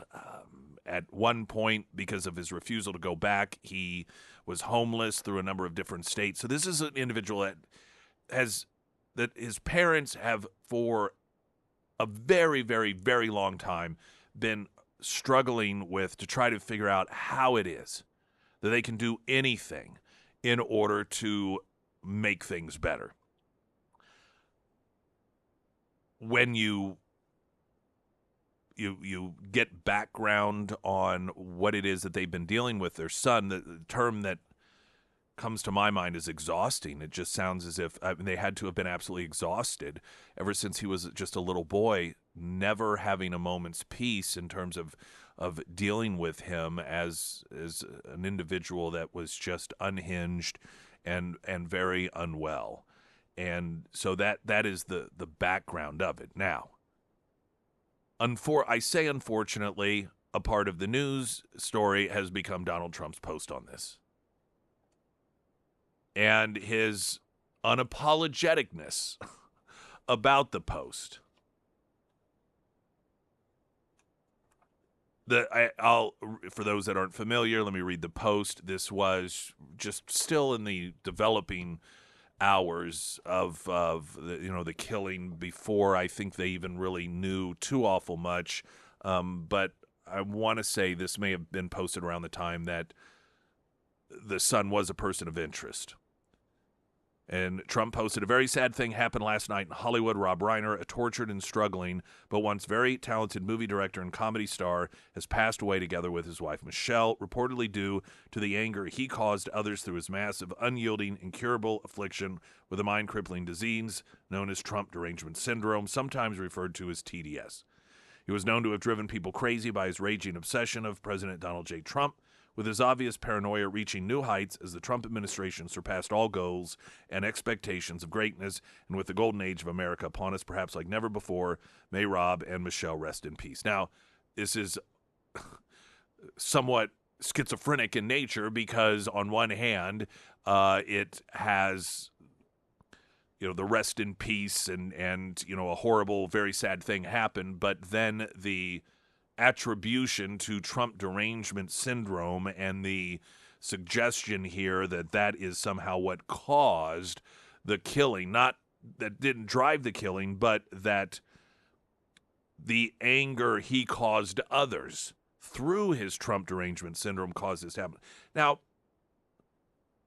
the thing about all of this, in my opinion, is that it's just so unnecessary. And I think we can pause here, and this is one of the differentiating factors between people on the left and then people who aren't on the left. Is people who aren't on the left can identify when one of, quote, their own step out of line and do something that we're like, yeah, don't think so. And I would argue that is not something that should be shied away from, but that is a characteristic that is a positive one. We have seen Charlie Kirk, for example, or just when Trump was shot, and whenever there would be celebrations by people on the left, including some prominent people and university professors, there wasn't a proactive calling out by left-wingers saying, hey, no, that's not who we are. That didn't occur. But what I've noticed, and I think this is a healthy thing, the people who are calling out Trump are Trump supporters. They're like, no, this is not appropriate, not good. Now, people on the left obviously are calling him out, but they call him out for everything. If he had just said really nice things that were completely appropriate, they still would have called him out and criticized him for it. So that is irrelevant. The fact that there's a great deal of criticism and concern by people who are Trump supporters, I think that is a positive reflection of the Trump supporters that are doing that. The reason that this is, which incidentally, what this isn't doing is mocking, or it's not celebrating the killing of Rob Reiner and his wife. It is instead assigning motive based off what he says is Trump derangement syndrome, which clearly is not the case. The son, as suggested here by Donald Trump, he was not fueled with anger because of his father's Trump derangement syndrome. It's a silly thing, I think, to claim. I don't know what, it's just so unnecessary is what I keep coming back to. And I think it is honestly a little unfair that Trump puts his supporters in this position, just quite frankly.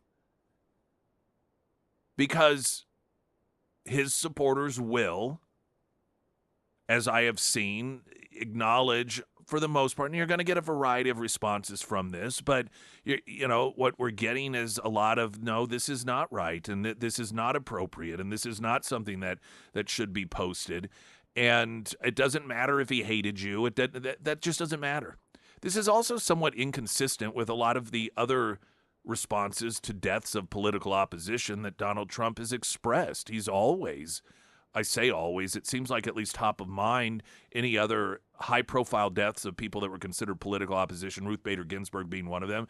He had a real human response to those. And so this is seemingly out of step with the way that he has responded to other high-profile deaths, which is why, again, I labeled as completely unnecessary.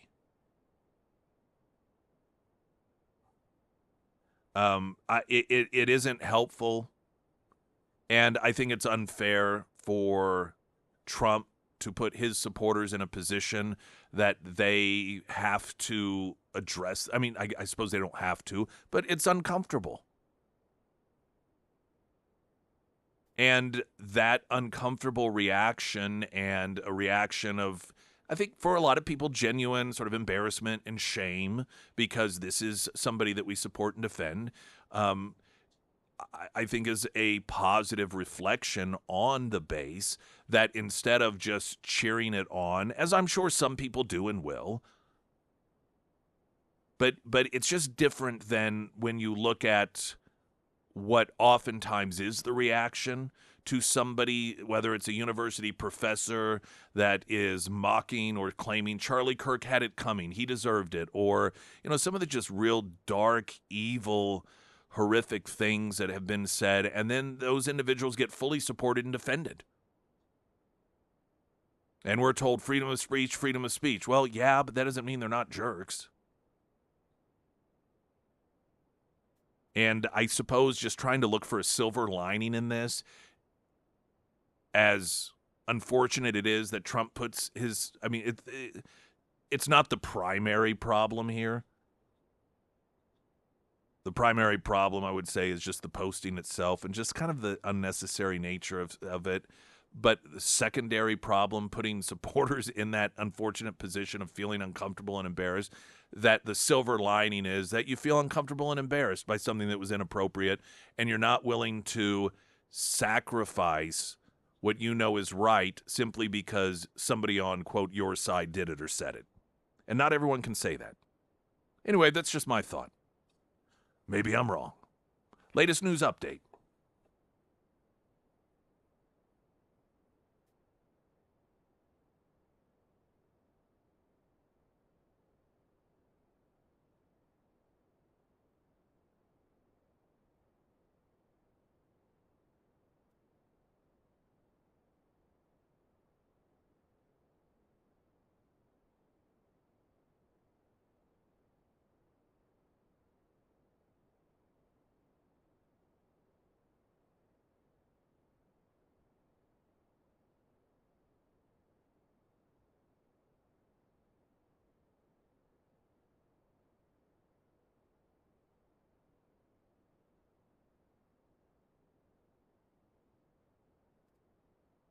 And the first alert forecast from Ozarks First meteorologist Tom Schmidt, sponsored by St. Clair of the Ozarks Home Improvements. Today we'll see partly cloudy skies with a high near 55. Tonight, mostly clear with a low around 35. For your Wednesday, sunny with a high near 58. And taking a look at Thursday, showers in the morning, otherwise mostly sunny and breezy with a high near 56.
Pyramid Roofing Company talk and text line.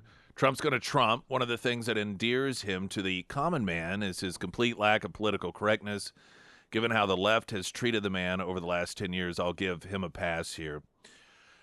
Well, I think there's a difference between dismissing someone versus giving them a pass. And I was talking about this earlier. We have increasingly wedged ourselves into you either have to 100% support someone or be 100% against them. And I really very deliberately try to not be that way. I just don't see upsides to that. I mean, you think about your own parents and your own people that you love and care about and kids, and well, you don't always agree with them, and you have conflicts, you have back and forths, and I mean, virtually everyone, even you have extremely healthy relationships with people you care about. Sometimes you have disagreements, and sometimes you need to be sat down and told, hey, listen, I got to let you know, I think you're just out of line on this, and I'm telling you this because I care about you and I love you, and that's what you do. And I try to keep that in mind when you have this instinct to, well, because somebody that I like said it, I'm going to defend what they said. And it's okay. I believe it actually even gives you more credibility when you do defend them if you are willing at times to go, yeah, no, wrong on that one. When it comes to giving my perspective is I don't give a pass on it, but it doesn't mean that, well, Trump's bad and I no longer support. He's no longer my president. It doesn't have to really be one or the other. I'm not saying that's what that person suggested there, but it made me think of that. I also believe that there is a difference between political correctness and being politically incorrect and just kind of being mean. And I'm just telling you, my gut is, here's what it is. I didn't see any point in it. I guess that's what it really boiled down to. Even aside from whether it was appropriate or not, I'm being honest. Trump's still my guy, still my president. Like when he says, I like when he really sticks it to people. But it just seemed like that, just not, like, what was the point? I don't know what the point was. And at times you can look at, oh, here's the point, and here's, so you can kind of weigh it and be like, well, I don't know, I can understand what the point was, but I don't really know if that response really achieved the point. I don't really know what the point was, other than to create this idea that Rob Reiner's Trump derangement syndrome caused his son to kill him, which obviously that isn't even really make sense anyhow. And so I know different people are going to have different opinions about it, and I get that. I understand that. I just say I don't believe that people who are Trump supporters and don't really like that, there's nothing wrong with disliking that at all. And it doesn't mean that you're suddenly anti-Trump, and it just means that, hey, sometimes when somebody that you care about steps out of line, you let them know because you care about them. And it's just, I mean, honestly, I don't want to sound too weird, but even as a human being, aside from the presidential part, be like, no, dude, no, that, this is a bad thing. It's a horrible thing that happened, and I just don't understand what the point was. Okay. Let's see. Oh, and by the way, somebody had also, they said, well, what would Rob Reiner have said if Trump had been killed? I don't know the answer to that. I do know that he was asked to respond to Charlie Kirk's killing, and I don't have the audio of it, but it was perfectly kind, and there wasn't even a hint of, well, yeah, but that it was the sort of response that you would like for a person to have. And so he did do that. Now, if it had been Trump, I don't know the answer to that. Hey, Nick, think about all the horrible things that Reiner said about Trump and us MAGA people. Yeah. It's true. Let Trump be Trump. I would feel the same as him. Sorry for the death of someone who hated me and wanted me dead. And then another, I'm a Trump supporter, but I agree. I wish he would have just said, I'm sorry for the family and moved on. Part of, like I mentioned earlier, that was caught, I thought it was probably fake at first. It was being shared on Blue Sky or Blue Sky. It's the left's version of Twitter, because Twitter wasn't an echo chamber, and so they created Blue Sky so they could be an echo chamber. And they were, and I thought there was a good chance it wasn't real. One, because I didn't understand what the point of it was, but two, it's just out of step with the way that he has reacted to people on the left who have died in the past, in which he's always been just kind of kind and human about it, even those who didn't like him. And so sometimes people can just disagree on these things. And this is going to be one of those things, I think. I got to play audio of Jake Tapper coming up. Is one of the most hilarious things. He recently was doing a podcast interview, and he explained why it is he's so hard on Donald Trump. You're going to love this one.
All right, we got a traffic update, and then I'll play this Jake Tapper audio. And then I also want to share with you some information. We're talking about with Tom Art's rare form on Friday and the oil tanker seizure.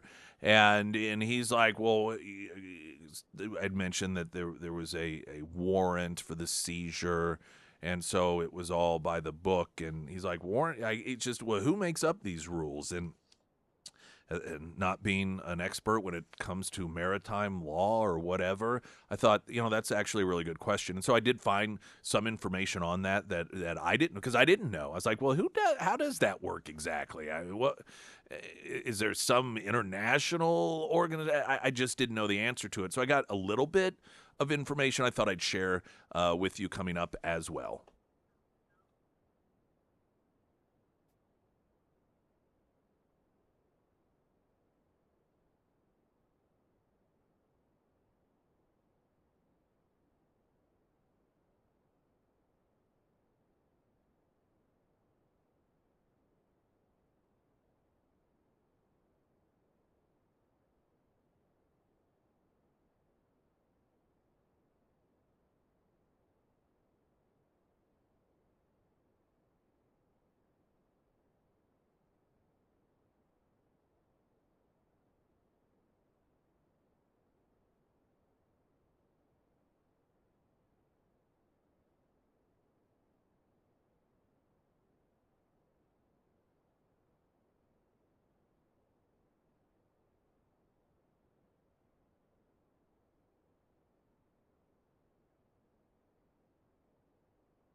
Springfield's Talk 1041, the first alert forecast from Ozarks First meteorologist Tom Schmidt, sponsored by J&S Automotive. Today we'll see partly cloudy skies with a high near 55. Tonight, mostly clear with a low around 35. For your Wednesday, sunny with a high near 58. And on Thursday, showers in the morning, otherwise mostly sunny and breezy with a high near 56.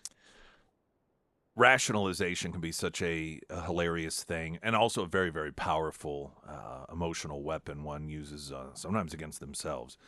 And this is Jake Tapper is doing some sort of podcast interview, and in it, he explains why it is that he's just so tough on Donald Trump. Cover it all the time on my show, all the time, and I think that is to a large degree because we saw what happened with Biden, and while we covered it, we didn't cover it. Maybe we didn't ask as many questions as we should have at the time. And I think it is a legitimate question for any president of any age, but particularly anybody who is like in the range of being an octogenarian, right? We cover it all the time. All right, now he's talking specifically about Trump's health, which the left is obsessed with pretending is just as bad as Joe Biden's. And he's arguing, and I've heard this argument before, maybe even Jake Tapper, if not it was someone else, that they are correcting their sins from giving Joe Biden a pass. That they've learned from their mistake. Now, it's not that they hate Donald Trump. No. See, it's virtuous. It is noble and virtuous that they recognize the error of their ways. They recognize that they just weren't doing what it was that they are tasked to do as journalists for the American people. And so they've just simply corrected that. They're making good. And it's just a coincidence that Donald Trump is a guy that they hate. If that isn't the most laughable rationalization I've ever heard, and isn't it convenient for them that the guy after the person that they liked, that they covered for, that they lied about, that the guy after that in which they are going to correct their course happens to be someone that they hate? It just works out so famously for them. The credibility just absent. Zero. Nada. None. Friday, we were with Tom Arts talking about, among other things, the oil tanker being seized by the United States. And Tom Arts had asked, maybe rhetorically, I don't know. Well, like, what right do we have to do that? How does this even happen? And I thought, I don't know the answer to that. Exactly. That is a good question. And, it'd be nice if the media would go over these things because these are important questions. How does this happen? Is this legal? Can we do this? Now, the Federalist has a piece noting that this, is not shocking. It's not unprecedented. So I'm just going to give you a couple of different reads on this here. They write, the news media and politicians howling in alarm over the U.S. government's supposedly dangerous and shocking seizure of a Venezuelan oil tanker. Then they post a number of different headlines. Amid a bunch of Democratic Party alarms sounding, the panic is at least partially bipartisan. Sample quote Rand Paul, Republican senator of Kentucky, telling News Nation that seizing someone's oil tanker is an initiation of war, and question whether it's the job of the American government to go looking for monsters around the world, looking for adversaries and beginning wars. But it's not a Venezuelan oil tanker. Now, I found this to be interesting. We hear all the time, Venezuelan oil tanker. This is ratcheting it up against Venezuela. The oil tanker is not Venezuelan. It is a stateless oil tanker that actually was flying the flag of Guyana, but apparently isn't registered with the country, and the country has said that is not ours. They were flying a false flag, which isn't uncommon with criminals in order to prevent being seized. So you will just you'll steal, if you will, a flag from another country and fly it on your ship. And that's what was going on with this tanker. The maritime journalist and former merchant marine captain John Conrad explains in detail, and I'm going to go to that because I found much of the information interesting. Now, Captain John Conrad, he's the founder and CEO of G Captain. He's licensed to captain the world's largest ships and has sailed from ports all around the world. So this is his life. This is what he does. And someone had posted on one of the social media sites just asking the question that's legitimate. Like, do we have the right to do this? How does this even happen? So he made a posting asking, why is boarding a shadow fleet tanker legal? First, the USCG was involved. The Coast Guard officers are federal law enforcement, and their authority travels with them wherever they're embarked. Second, under the law of the seas, UNCLOS, any stateless vessel can be stopped and boarded by any nation with absolutely no permission required because it doesn't belong to anybody. He posts, now look at the ship's identity. Marine traffic showed it flying a Guyana flag, but that is just self-reported AIS data. Go to the actual government registry database, and you see that the country officially has denied that they have anything to do with the ship. They're saying it's not ours. So it's a stateless vessel because there's no real flag, and stateless vessels have zero legal protection. Now, what is the difference between a stateless tanker and a pirate ship? A pirate attacks a crew and takes that ship. A stateless shadow fleet tanker is a ship that's been sold into the dark economy where operators hide ownership behind small or shell companies, scrub papers, forge flags, and erase accountability. It's the maritime equivalent of grinding off the VIN number and selling your car to a criminal network. Pirate ships are also more dangerous because they often have weapons on board and are used as a base for other criminal activities. Most stateless shadow tankers are crewed by regular seafarers who either really need work or are paid extra to not worry about the legalities. It's the difference between a body shop in the hood that's owned by the cartel and is a front for drug and gun storage, and a body shop that's mostly legit but will do the occasional no questions asked cash jobs to repaint a car that's got bloody stains. Why don't more nations do this? Well, the Biden National Security Council, when Biden was president, told other countries that were allies to avoid boarding shadow fleet tankers out of fear that it might upset Russia and fan the flames that were already going. So they didn't want to make Russia mad because of Russia's connections to much of this illegal activity. But since Biden left office, some countries have begun acting anyway. Estonia boarded and detained the Koala in April and tried to seize the Jaguar in May before Russia scrambled fighter jets and forced them to abort. Finland seized the Eagle S after suspecting it of cutting subsea cables. Bottom line, stateless tankers are outside of maritime law, and boarding them is not considered in any legal fashion an escalation because they don't belong to any country. It's law enforcement, but most nations don't want to deal with the diplomatic and legal fallout and the paperwork, and so they just don't do it. Plus, there's always a chance the operation will go wrong. Boarding teams will take casualties, and the tanker could run aground and cause an oil spill. Most militaries today are very risk adverse. One more thing, this specific tanker previously transported Iranian oil to China, and nobody has much appetite to stand up to China today. Now, back to, let's see, the piece here from the Federalist, and some of this may be a bit redundant. But like they noted here, which was noted in the piece by John Conrad, the stateless vessels, they are subject to seizure, and they are seized. Legal definitions, it gives links to the maritime laws and definitions that allow for such seizures.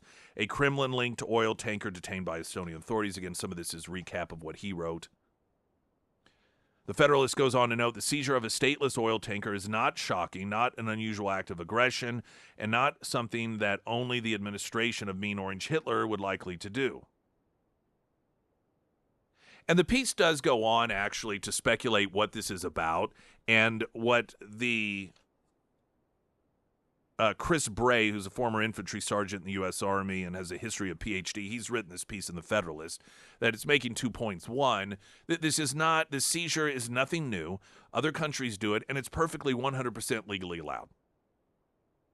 Largely because when you are a vessel with absolutely no country, you aren't under anybody's protection.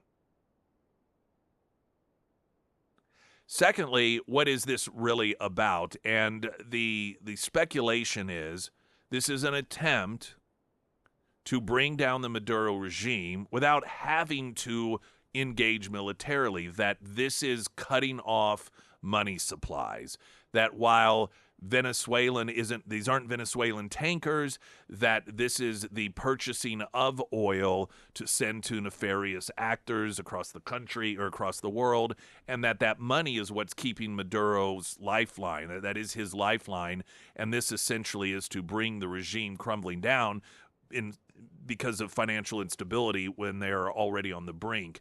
And this is an attempt to prevent any sort of military action, which, of course, some could argue the best way to prevent it is just not to do it to begin with.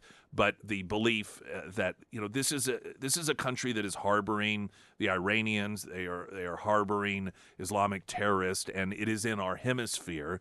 And so while it's believed and argued in this piece in the Federalist again that much of what is being done and why it's being done probably won't actually be known until it is all done.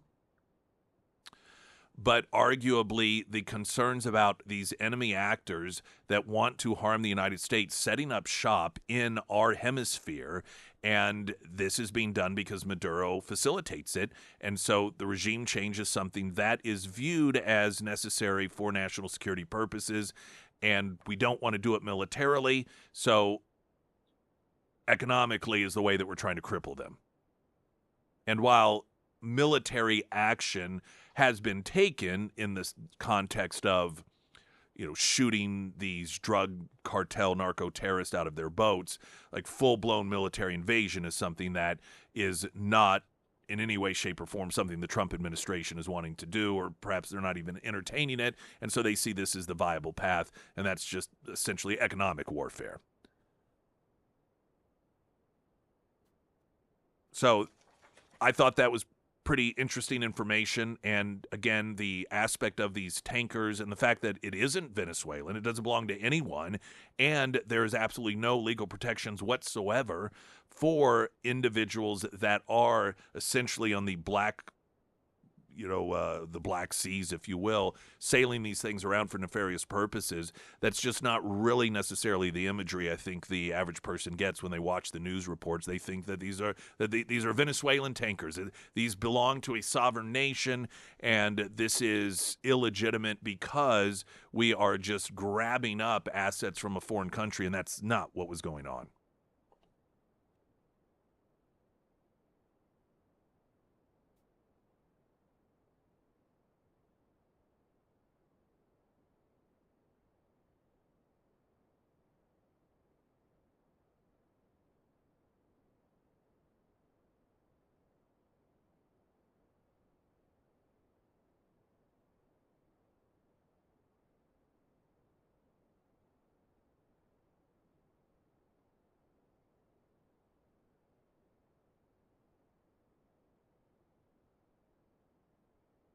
Sarah Myers. Thank you. The Pyramid Roofing Company. Winter, it can be pretty rough on your roof, rather, with the wind, the fluctuating temperatures, the snow, the ice, and that is why it is so very important to check your roof to make sure it's ready to handle the colder weather, and that's where the Pyramid Roofing Company comes into play. Whether you need a whole new roof or a simple roof repair, or maybe you just want to get an idea of how your roof is doing, the Pyramid team, they can help you out, and they are not high pressure. pressure, which I definitely appreciate, and I know you will too. If it is time to have the Pyramid team out to your home, reach out to Josh today and schedule that free roof inspection. You can find all of the contact information for the Pyramid Roofing Company under the Sarah's Endorsements tab at ksgf.com. After dropping nearly 50 grand in Puerto Rico on luxury hotels, upscale dining, and a venue rental where a musical artist Bad Bunny was performing earlier this year, critics of Ocasio-Cortez are questioning whether her socialist persona is more branding than belief, considering she is living like the elites she claims to fight. No, she is living the socialist persona. This is socialism. See, the framing of this is all wrong. Well, hey, look at this. She's living high on the hog. She's using other people's money in order to live in the lap of luxury, to live like people she claims that she's opposed to. Well, that doesn't seem very socialist. That is exactly socialist. Every socialist leader lives this lifestyle. Socialist leaders do not live the same quality of life of the people that they rule over. That is not how socialism works. They live off other people's money. That's how this is nothing new. This is not a surprise. This is socialism. How many times do we have to see this political philosophy put into place before we start to recognize that it always is the same? The poor get poorer, and the elites in charge get richer, and the middle class goes away. Can we find any examples in which that's not the case? Well, what about these Scandinavia or these what about all our European socialist nations? Those countries that get pointed to as examples of good socialism are not only not socialistic, they're less socialist than the United States when you look at the rankings of economic freedom. They love to point to these Nordic countries and all, oh, it's so wonderful. Yes, they may have a welfare state in place, but those are countries that don't have minimum wage laws. They don't have unions. They don't have even, school choice is something that is readily available. You don't have government telling you and controlling you in the same way that, unfortunately, we do here in the United States of America. So even the examples they try to use as the, quote, good type of socialism are less socialist than we are. Look at Venezuela. Venezuela was the bright spot when it came to quality of life for average people until Hugo Chavez took over. They could destroy those evil capitalists and put wonderful utopia of socialism in charge. And now look at it. Same thing with Cuba. Well, but, before Castro came, you got to understand that the regime prior to Castro, Batista, I think that was his name. Oh, he was corrupt. Oh, okay. And Castro wasn't? Maybe we should just accept this. Whether it's accurate, but for the sake of argument, no matter what the political philosophy or form of government is in place, you're going to have corrupt people in charge. One way allows people to have a much higher quality of life with the freedom and ability to become very, very wealthy, while the other ways don't. So if we can accept that any form of government, it is possible you're going to have corrupt people in charge. So we could just forget that as a gauging factor as to which form of government is better. Because that's what they always say about capitalism. Like, oh, it's corruption. Socialism isn't. Marxism isn't. Communism isn't. Let's just say they all are, so we throw that out. That is, they cancel each other out. which one results in a better quality of life for the average person. And bring receipts. The left can't do that. Because they end up, and Bernie Sanders has actually defended breadlines. They find themselves having to defend these things. Bernie Sanders' defense of people standing in line for hours and hours just hoping to get a loaf of bread under socialism is, well, because then at least we know somebody doesn't have more than they need. Well, isn't that compassionate?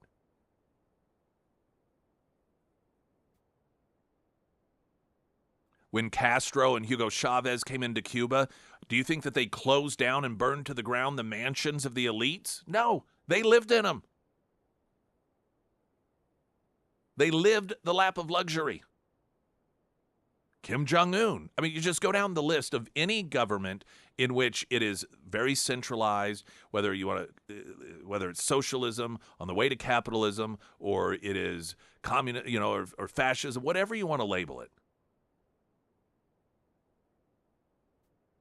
The people in charge live off of everyone else. And so I love these stories where Ocasio-Cortez, she's using all this money coming from her small donors on luxury hotels and these lavish vacations. Well, that's really out of step for socialism. No, it is perfectly 100% lockstep socialism. This is how it works. And if it weren't for the ignorant masses that lap it all up, this form of manipulation would not even exist. Springfield's Talk 1041, I'm Nick Reed.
Okay, everyone. I hope that your day is awesome.